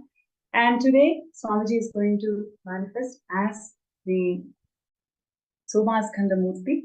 And I'm sure all the participants and viewers are having amazing time just receiving these blessings and darshans of Swamiji every single day, having these darshans, which is empowering and life transforming to one and all.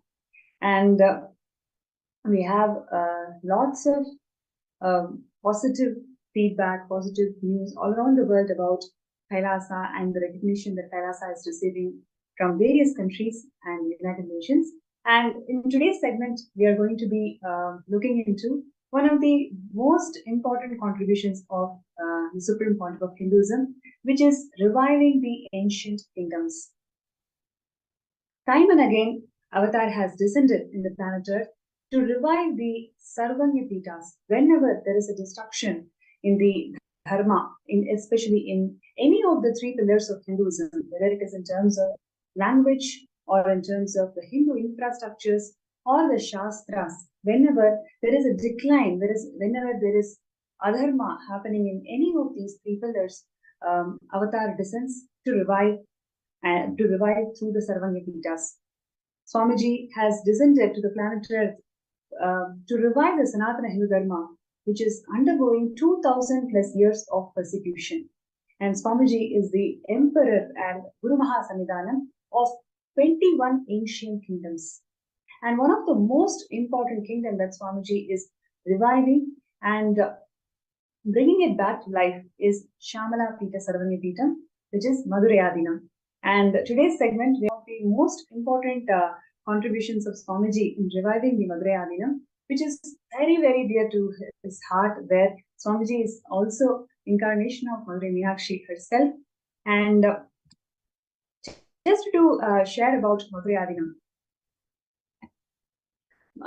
the Madurai Meenakshi temple, which is actually located in Tamil Nadu, India, it is one of the most popular and very important temples, I would say. It is the spiritual seat of Devi Meenakshi and Lord Somasundareshwara. And literally, the temple town of Madurai is extremely known for its divine leelas of Somasundareshwara and Devi Meenakshi, who lived there, ruled the entire kingdom, and shown the whole of the humanity of what it means to revive this Hindu ecosystem.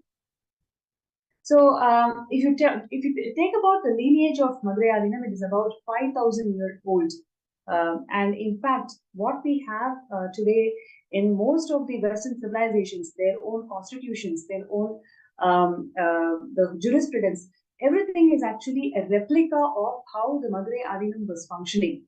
There are enough records in Madurai Adinam which actually shows that the exact jurisprudence that Madurai Adinam had is what was what is followed today in Vatican also. So, so the point that I'm trying to make is it is a very ancient, established, most advanced scientific enlightenment ecosystem, that actually flourished in all dimensions of life. So the ancient records clearly suggest that the glory of Madurai is such. Every single aspect of enlightenment ecosystem literally flourished under this, under the rule of Devi Meenakshi and Lord Somasundareshwara. And the Madurai Adinam is Hindu Adishaivite monastery, and it is actually world's oldest surviving monastic order. It is the world's oldest surviving monastic order. It has this kind of legacy, and Swamiji is the current Guru Mahasannidhanam of this Madurai Adinam. And it is established by the incarnations, like I mentioned, Devi Meenakshi and Bhagavan Somasundareshwara. And literally, they came down and ruled the entire city of Madurai, and it was revived by Nithyananda, and followed by him, several enlightened masters held the greatest seat of Madurai Adinam and shown the whole world the legacy, the spiritual legitimacy, economic legitimacy, and the religious legitimacy of Madurai Adinam to the whole world. And coming into that lineage is what we have Swamiji, who assumed the responsibility of being the Guru Mahasannidhanam of Madurai Adinam in 2012. So,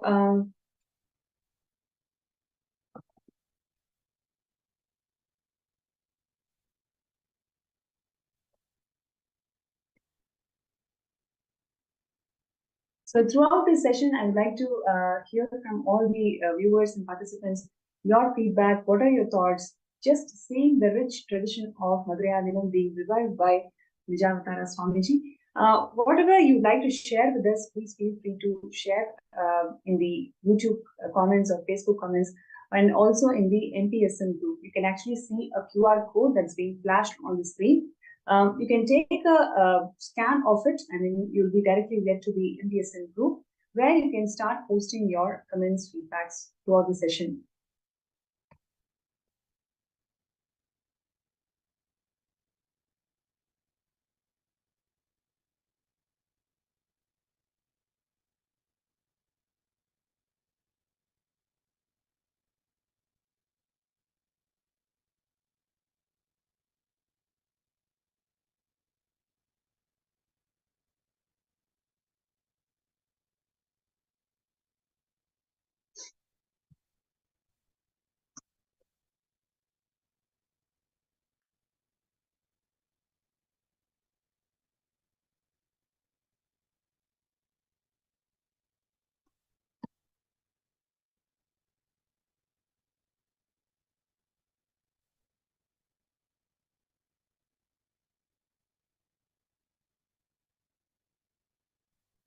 And before we get into more details, also would like to share with all the viewers that the Pandyan kingdom, which is actually one of the oldest Hindu empires, and it has the longest history of continuously ruling as an empire. The Guru Mahasannidhanam of Shamala Pita Sarvanya Pita Madurai Adinam was the spiritual head guru and also the political head of the state of this Pandya kingdom, which is a very important statement that I would like to share with all the viewers, that they also act as the political head and they are also the spiritual head of this kingdom. And even in contemporary colonial era, the Madurai Adinam has actually appointed the Guru Mahasannidhanam as the Pandya Niyamana Murai, Pandya's coronation procedure. This actually very clearly shows that the Guru Mahasannidhanam is the spiritual head and as well as the political head of the Madurai Adinam and the Madurai kingdom.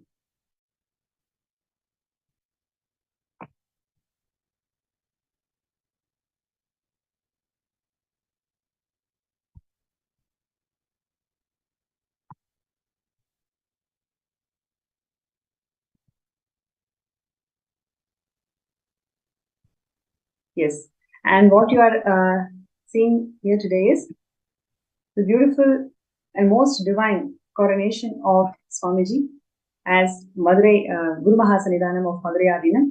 Literally, Devi Meenakshi appeared in the dream of the 292nd Guru Mahasannidhanam, saying that it is going to be Swamiji who will rule the Madurai kingdom as the Guru Mahasannidhanam and the political head of Madurai city.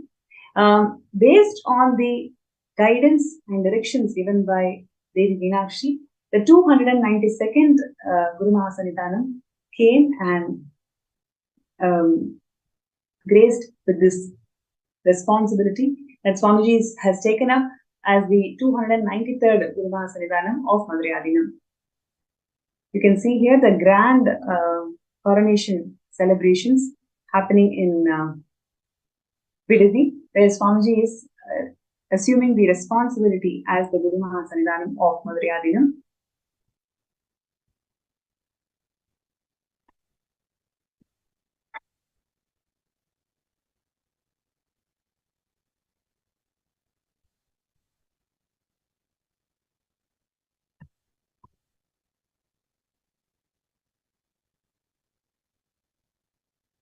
Yes, and as soon as Swamiji assumed the responsibility as the Guru Mahasannidhanam of Madurai Adinam, Swamiji started reviving all the temples under the Madurai Adinam. There are several temples that actually come under the Madurai Adinam, which needed lot of care, lot of reformation in terms of infrastructure, in terms of traditions, in terms of puja, in terms of the enlightened ecosystem that the temple must hold. Everything Swamiji revived from the scratch. You can see here the Sachinanda temple in Tamil Nadu, which also belongs to the Madurai Adinam. Swamiji actually led a huge revival and restoration process in all the 4 temples that belongs to Madurai Adinam. You can see here literally Swamiji himself was cleaning the temple, and he inspired hundreds of peacemakers to join the restoration process. And so much of hard work, and literally he was inspiring each and every person out there to understand the legacy that the Madurai Adinam was holding.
Nityananda சொன்ன சூத்திரம் அது எல்லாமே எங்களுக்கு வேத சாஸ்திரம்.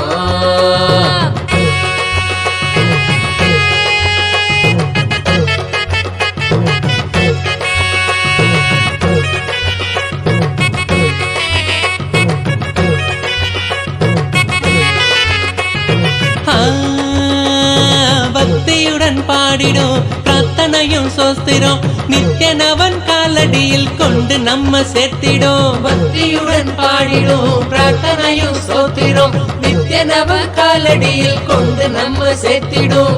செய்யும் அந்த தியானம் அது சித்தம் தெளிவாக்கிடும். சித்தம் தெளிவாக அது தெய்வீகத்தை கூட்டிடும். செய்யும் அந்த தியானம் அது சித்தம் தெளிவாக்கிடும். சித்தம் தெளிவாக அது தெய்வீகத்தை கூட்டிடும். சக்தி எல்லாம் தேடி வரும் ஞானமும் தான் கூடிவிடும். சக்தி எல்லாம் தேடி வரும் ஞானமும் தான் கூடிவிடும். நித்யானந்தன் சொன்ன சூத்திரம் அது எல்லாமே எங்களுக்கு வேத சாஸ்திரம். நித்யானந்த சொன்ன சூத்திரம் அது எல்லாமே எங்களுக்கு வேத சாஸ்திரம்.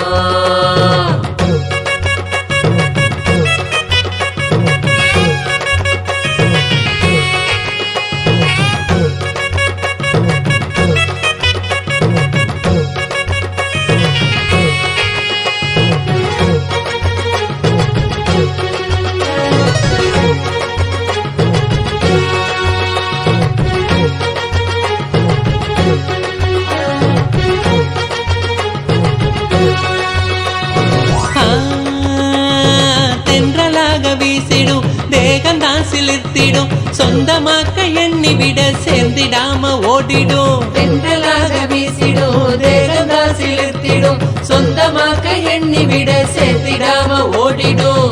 கைகளும் துறக்க அது கனிவுடனே நிறைஞ்சிடும். இதயத்துக்குள்ள இனிதாக வரும் ஆனந்தம்.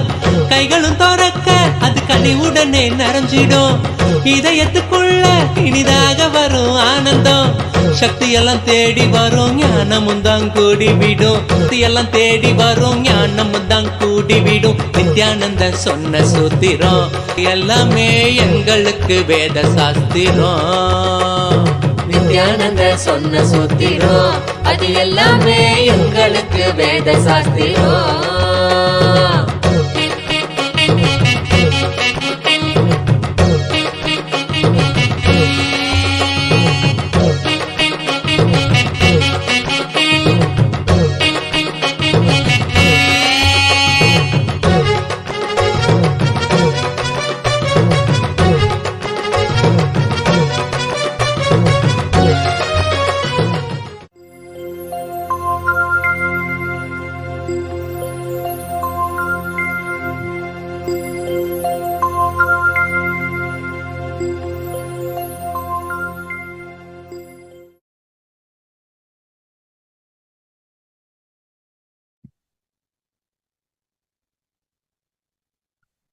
The Madurai Adinam holds the vast and rich heritage for more than 5,000 years of the heritage, where the enlightenment ecosystem that was first originally formed by Devi Meenakshi and Somasundareshwara, and after which literally the ecosystem went through huge persecution by Muslims invaders and also British. And after post independence, the delegitimization started happening to this great ancient heritage. And then after which, when Swamiji assumed the responsibility as the Guru Mahasanidhanam of Madurai Adinam, literally every single aspect, every single wing of the ecosystem, Swamiji started reviving right from 2012. So what we are seeing here is the restoration and revival process, where Swamiji himself personally involved in the entire cleaning process. And you can see here literally how Swamiji is inspiring all the peacekeepers of Kailasa to involve in this revival and restoration process.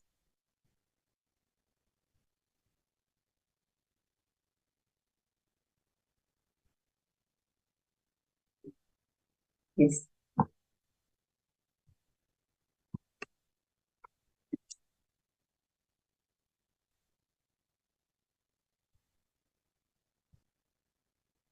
Yes. So, yes, you can see here in 2012, 22nd May, Swamiji is leading the entire restoration process in all the 4 temples of that belongs to Madurai Adinam. And today, if you see, without Swamiji taking over the restoration and revival of these temple infrastructures and also the traditions, literally the temples have become a common place, as they do not have a single unified face as a leader. It is Swamiji who is the single unified leader of the entire Hinduism, who is reviving all the aspects of Hinduism, whether it is temple infrastructure or the traditions. In every level, Swamiji has revived the Hindu tradition.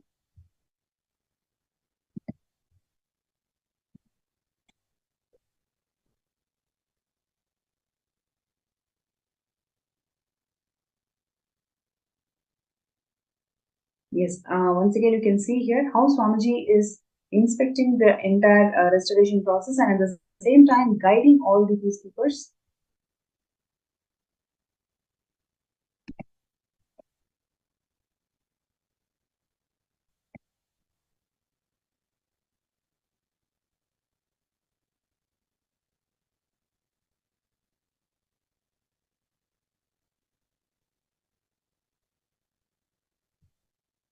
Yes, you can see here how the monks are cleaning the continued temple.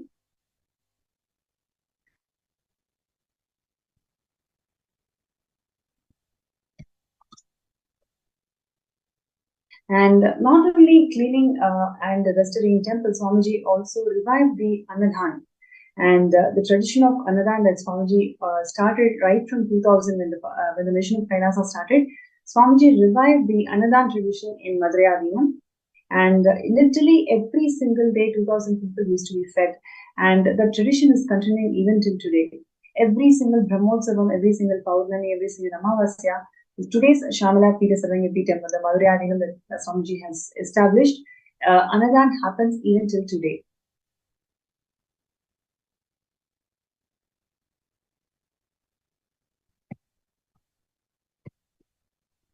And along with Annadhan, Swamiji also revived the Vaidhyalaya. Free medical camps was conducted in all the different places of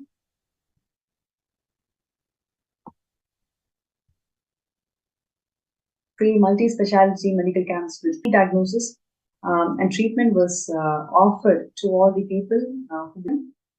And even till today, Swamiji is reviving all the various aspects of Madurai Adinam.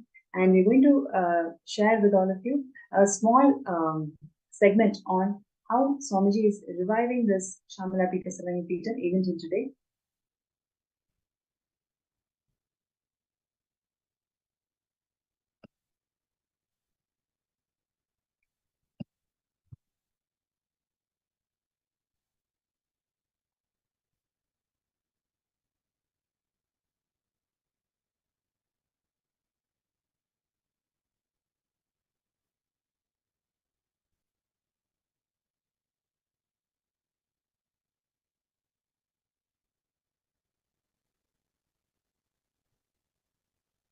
Yes.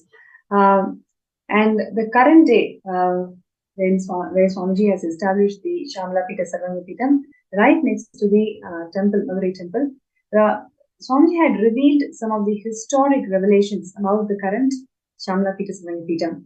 So on 29th May 2019, historic breakthrough happened when the exact land where Devi Meenakshi emerged from the sacred ritual fire as a 3-year-old, from where from there she started ruling the entire kingdom of Madurai from the Putrakamishti Yajna, literally from that exact place.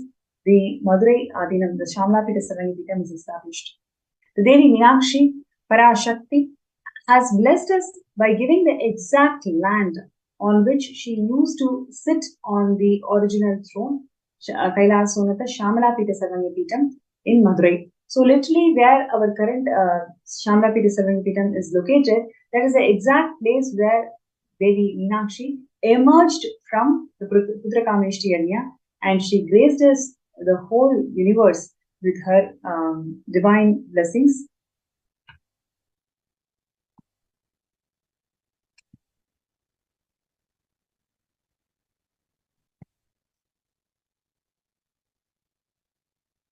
And the revival of Kailasa, established by Paramashivam himself, the cosmic principles as per Sanatana Hindu Dharma, has started with Devi Meenakshi through a divine revelation to Swamiji, showing the exact land where she sat in her original throne, and she was ruling the entire Madurai. So that's the exact place where the Dharma Mandir of the current Shamana Pitisaranipitam is there.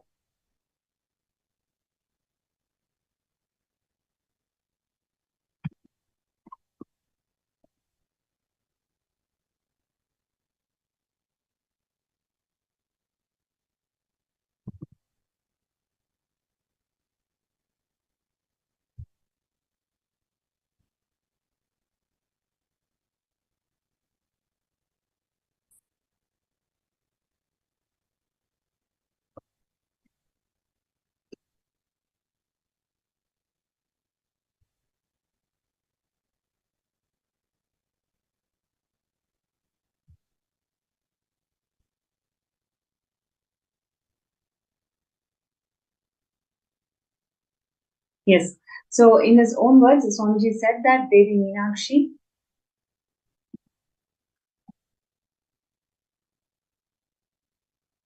has blessed us all by giving the exact mat on which she used to sit on her original throne, ruling the entire kingdom of Madurai.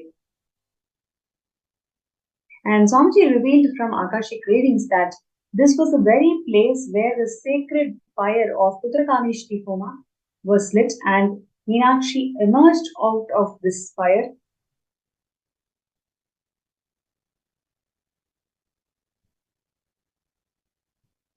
And in Madurai Adinam,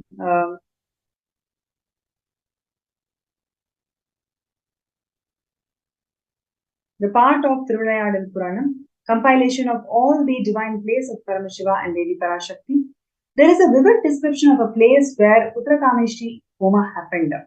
Lines like the Velvi, the Homa conducted by Kurvarar in the eastern side of the temple, where Lord Indra stays, confirms the location. Literally, the current Shyamala Sarvanya Peetham is exactly located in the same place where the Putrakameshti Yajna was conducted.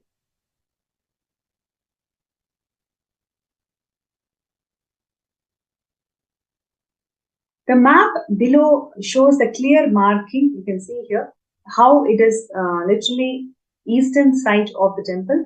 This particular place is located, and that's exactly the place that Devi Meenakshi revealed to Swamiji, and Swamiji brought this Shyamala Sarvanya Peetham to one and all for all of us to protect and preserve this historic place.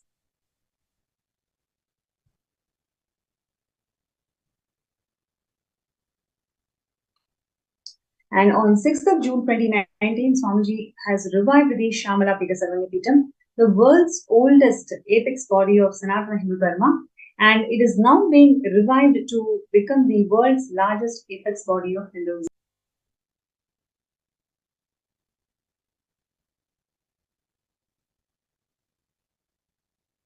Swamiji is reviving the world's largest Sanatana Hindu monastery, functioning as a powerful, enriching over 16,000 Kailavasis around the world. And literally, that is the available historic records mention that over 16,000 disciples permanently lived in Tirunjana Sambandhar, the reviver, after which the Meenakshi's, after Meenakshi's rule, it is Tirunjana Sambandhar who revived the Madurai Adinam back.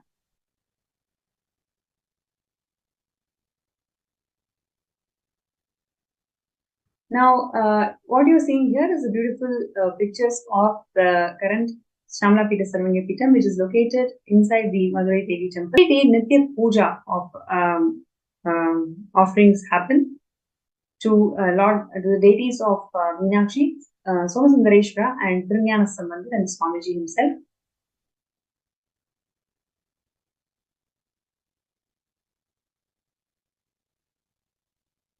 Now, what you're seeing here is Kailasa. Kailasa is the ancient enlightened ecosystem established by Paramashiva thousands of years ago. And now Swamiji is reviving Kailasa to its original glory. And Madurai already had 3 power centers, which is political power center, spiritual power center, and linguistic power center. Swamiji is the current head of all the 3 power centers of Madurai Kingdom, and he is reviving all of these power centers to its original glory.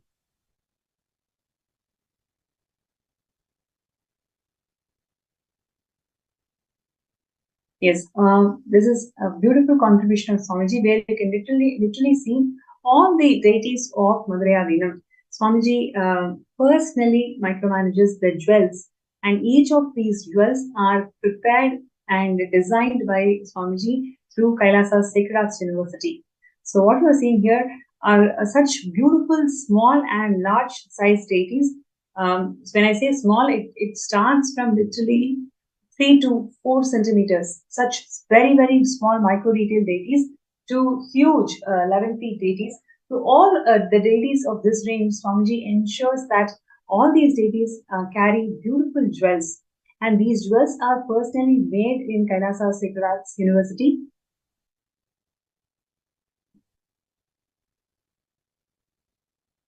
Yes, so the world's largest Sacred Arts University, the place where gods take birth, literally Archavataras they are given birth in this university.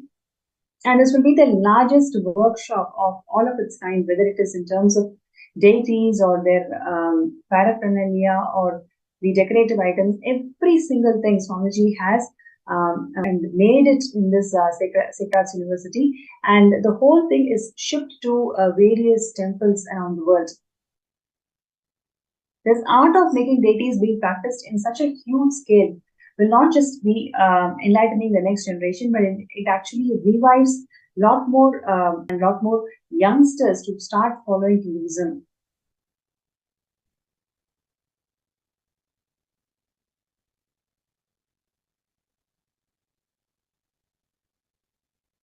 Yes, you can see more beautiful deities of Shamalapita Sarangapitam, where literally all these deities are personally designed with these jewels and decorations by Swamiji.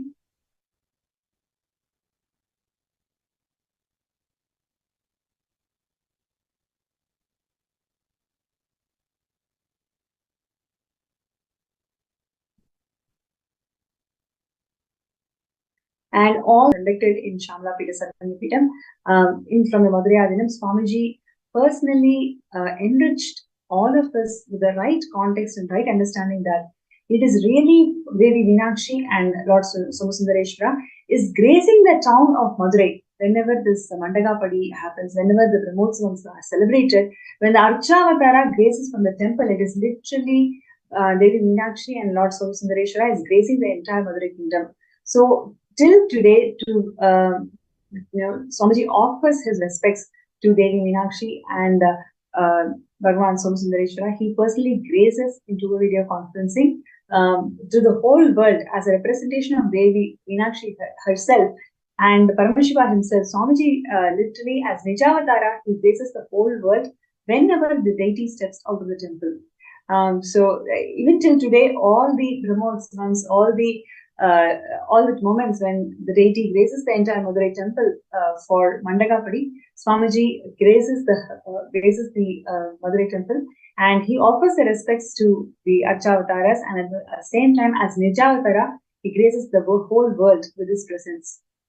And what you're seeing here is one other contribution where the science of yoga that's being revived in the Shamalapita Sarangapitam. And we also saw the temple tower is being always projected. The Indra Vimana is always projected in Kailasa's digital platforms in such a way that people around the world, all the Hindus around the world, can take the darshan of Indra Vimana of Madhurayadinam.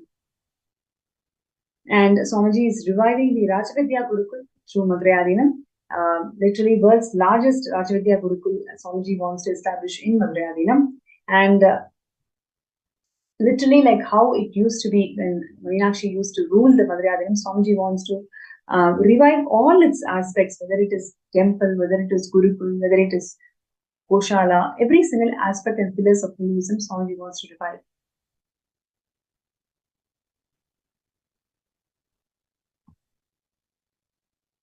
Yes, you can see here how the Gurukul kids are all doing the Akashik reading. And agriculture, even the temples around, places around the Shamalapita Sarangapitam, Kailasa has got the agricultural land where Swamiji is reviving the sustainable agriculture for this Madhurayadinam.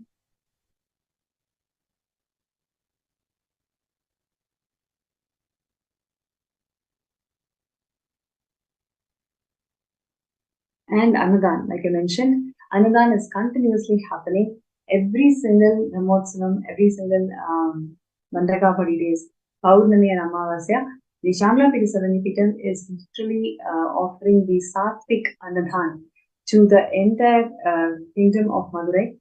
Almost 5,000 people come and take the prasada from Shamalapita Sarangapitam every day whenever there is an Annadan.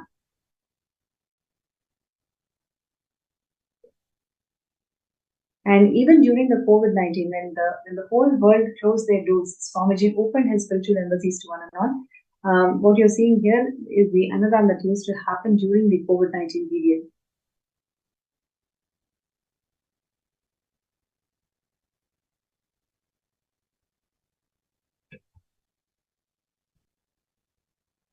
Yes, you can see here clearly during COVID-19, the peacekeepers are wearing the mask and ensuring that people, whoever visited or whoever is walks down the street to Madurai temple, always receive food.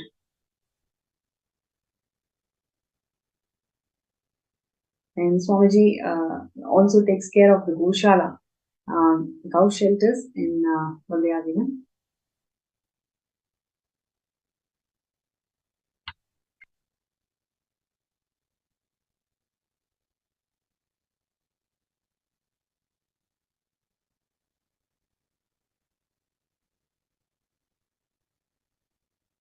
Yes, you can see here the Chitra Brahmotsavam celebrations where literally every day 5,000 people were served from Kailasa's Shamlapita Sarvanipita. And like this, many more humanitarian services are continuing even till today for the revival of Madurai. And it is such a beautiful moment for all of us just to recollect the amount of heart to revive this ancient enlightenment ecosystem. Literally 5,000 years of history and heritage that the Madurai holds even till today. In fact, the constitution of Madurai is what is being adopted by Vatican today. So the rich tradition and the rich benefits that these ecosystems give us to the world is something phenomenal, and it is timeless treasure, which is what Swamiji is reviving in all its glory. And so, if you feel many such ancient enlightenment ecosystems, Swamiji wants to revive, and that is what he wants to do through the Savanyapita. This is the most important contribution of Swamiji, where ancient enlightenment ecosystems are revived, and it has all become part of this great happening where Swamiji is reviving all these ancient enlightenment ecosystems.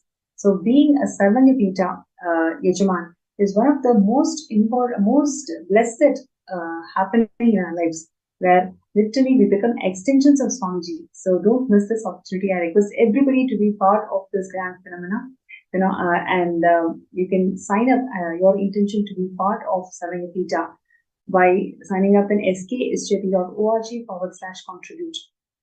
So I request all the viewers out there to take 2 minutes to sign up your intention, sign up your decision to be part of Shamlapita Sarvanyapita and revival of many such ancient enlightenment kingdoms. Your support to Sarvanyapita project actually shows your decision to become extension of Swamiji. So take a few minutes to file your intention, sksjp.org/contribute. The intention will literally help you to manifest the space and state of a Sarvanyapita Yajaman. And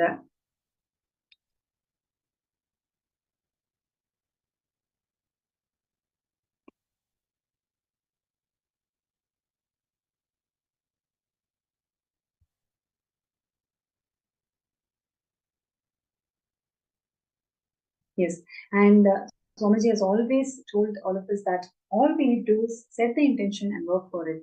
When we take that first step, Swamiji is going to move million planets for us. All it requires is our intention to start our journey. So I request everybody out there to take this opportunity, take this moment to start your journey towards Sarvanyapita. With Swamiji's grace and blessings, simply you will be able to manifest it even actually before.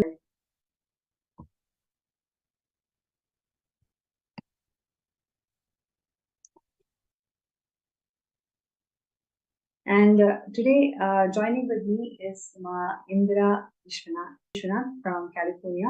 She is here with all of us to share her journey with Swamiji and how Swamiji literally transformed her life and has given so many beautiful breakthroughs in our lives. And what is really inspiring her to manifest Sarvanyapita? She's here to join us. She's joining with us today to share her journey and how she wanted to manifest the Sarvanyapita.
Many people asked me, Swamiji, why did you leave such a huge empire you built in India and sitting somewhere in one corner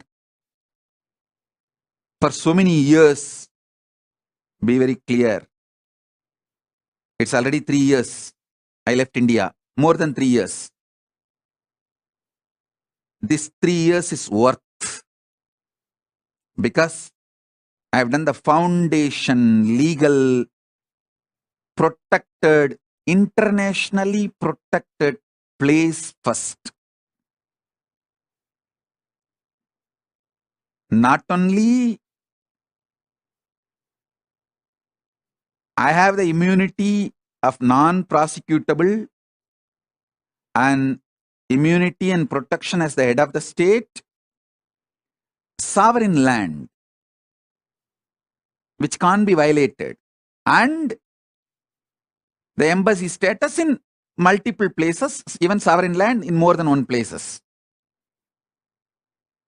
This 3 years is worth, because the first things are done first, right things are done first. We have a great future. We don't have to worry. Will there be any end like what happened, what has been done to Asaram Babu's organization? What has been done to Sant Rampal's ecosystem? What has been done to Ram Rahim's ecosystem? What has been done to this Palgar Sadhus, and what has been done to Kanchimat? You don't need to worry, because I have done the right things first. That's a, spend little time, study how each Hindu ecosystem is persecuted in last 100 years.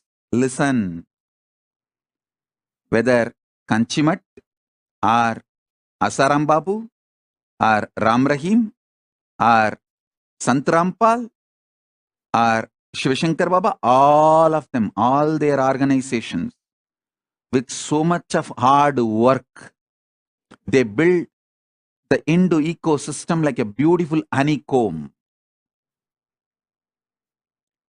But just some thief comes and robs the whole thing and takes it away. But again, you guys Hindus will work hard and build it like a honeycomb. Again, somebody else will come and steal. Be very clear. I am not interested in this game. That is why I decided very clearly, I will build the fort first. Proper stone fort. Then build the honeycomb, so it will stay forever and work forever. Support the Hindus forever. Keep the Hindu ecosystem forever alive. Be very clear. I understood this secret. I started my public life at the age of 16. Within 10 years, by 25, I understood. Without making a proper protection system,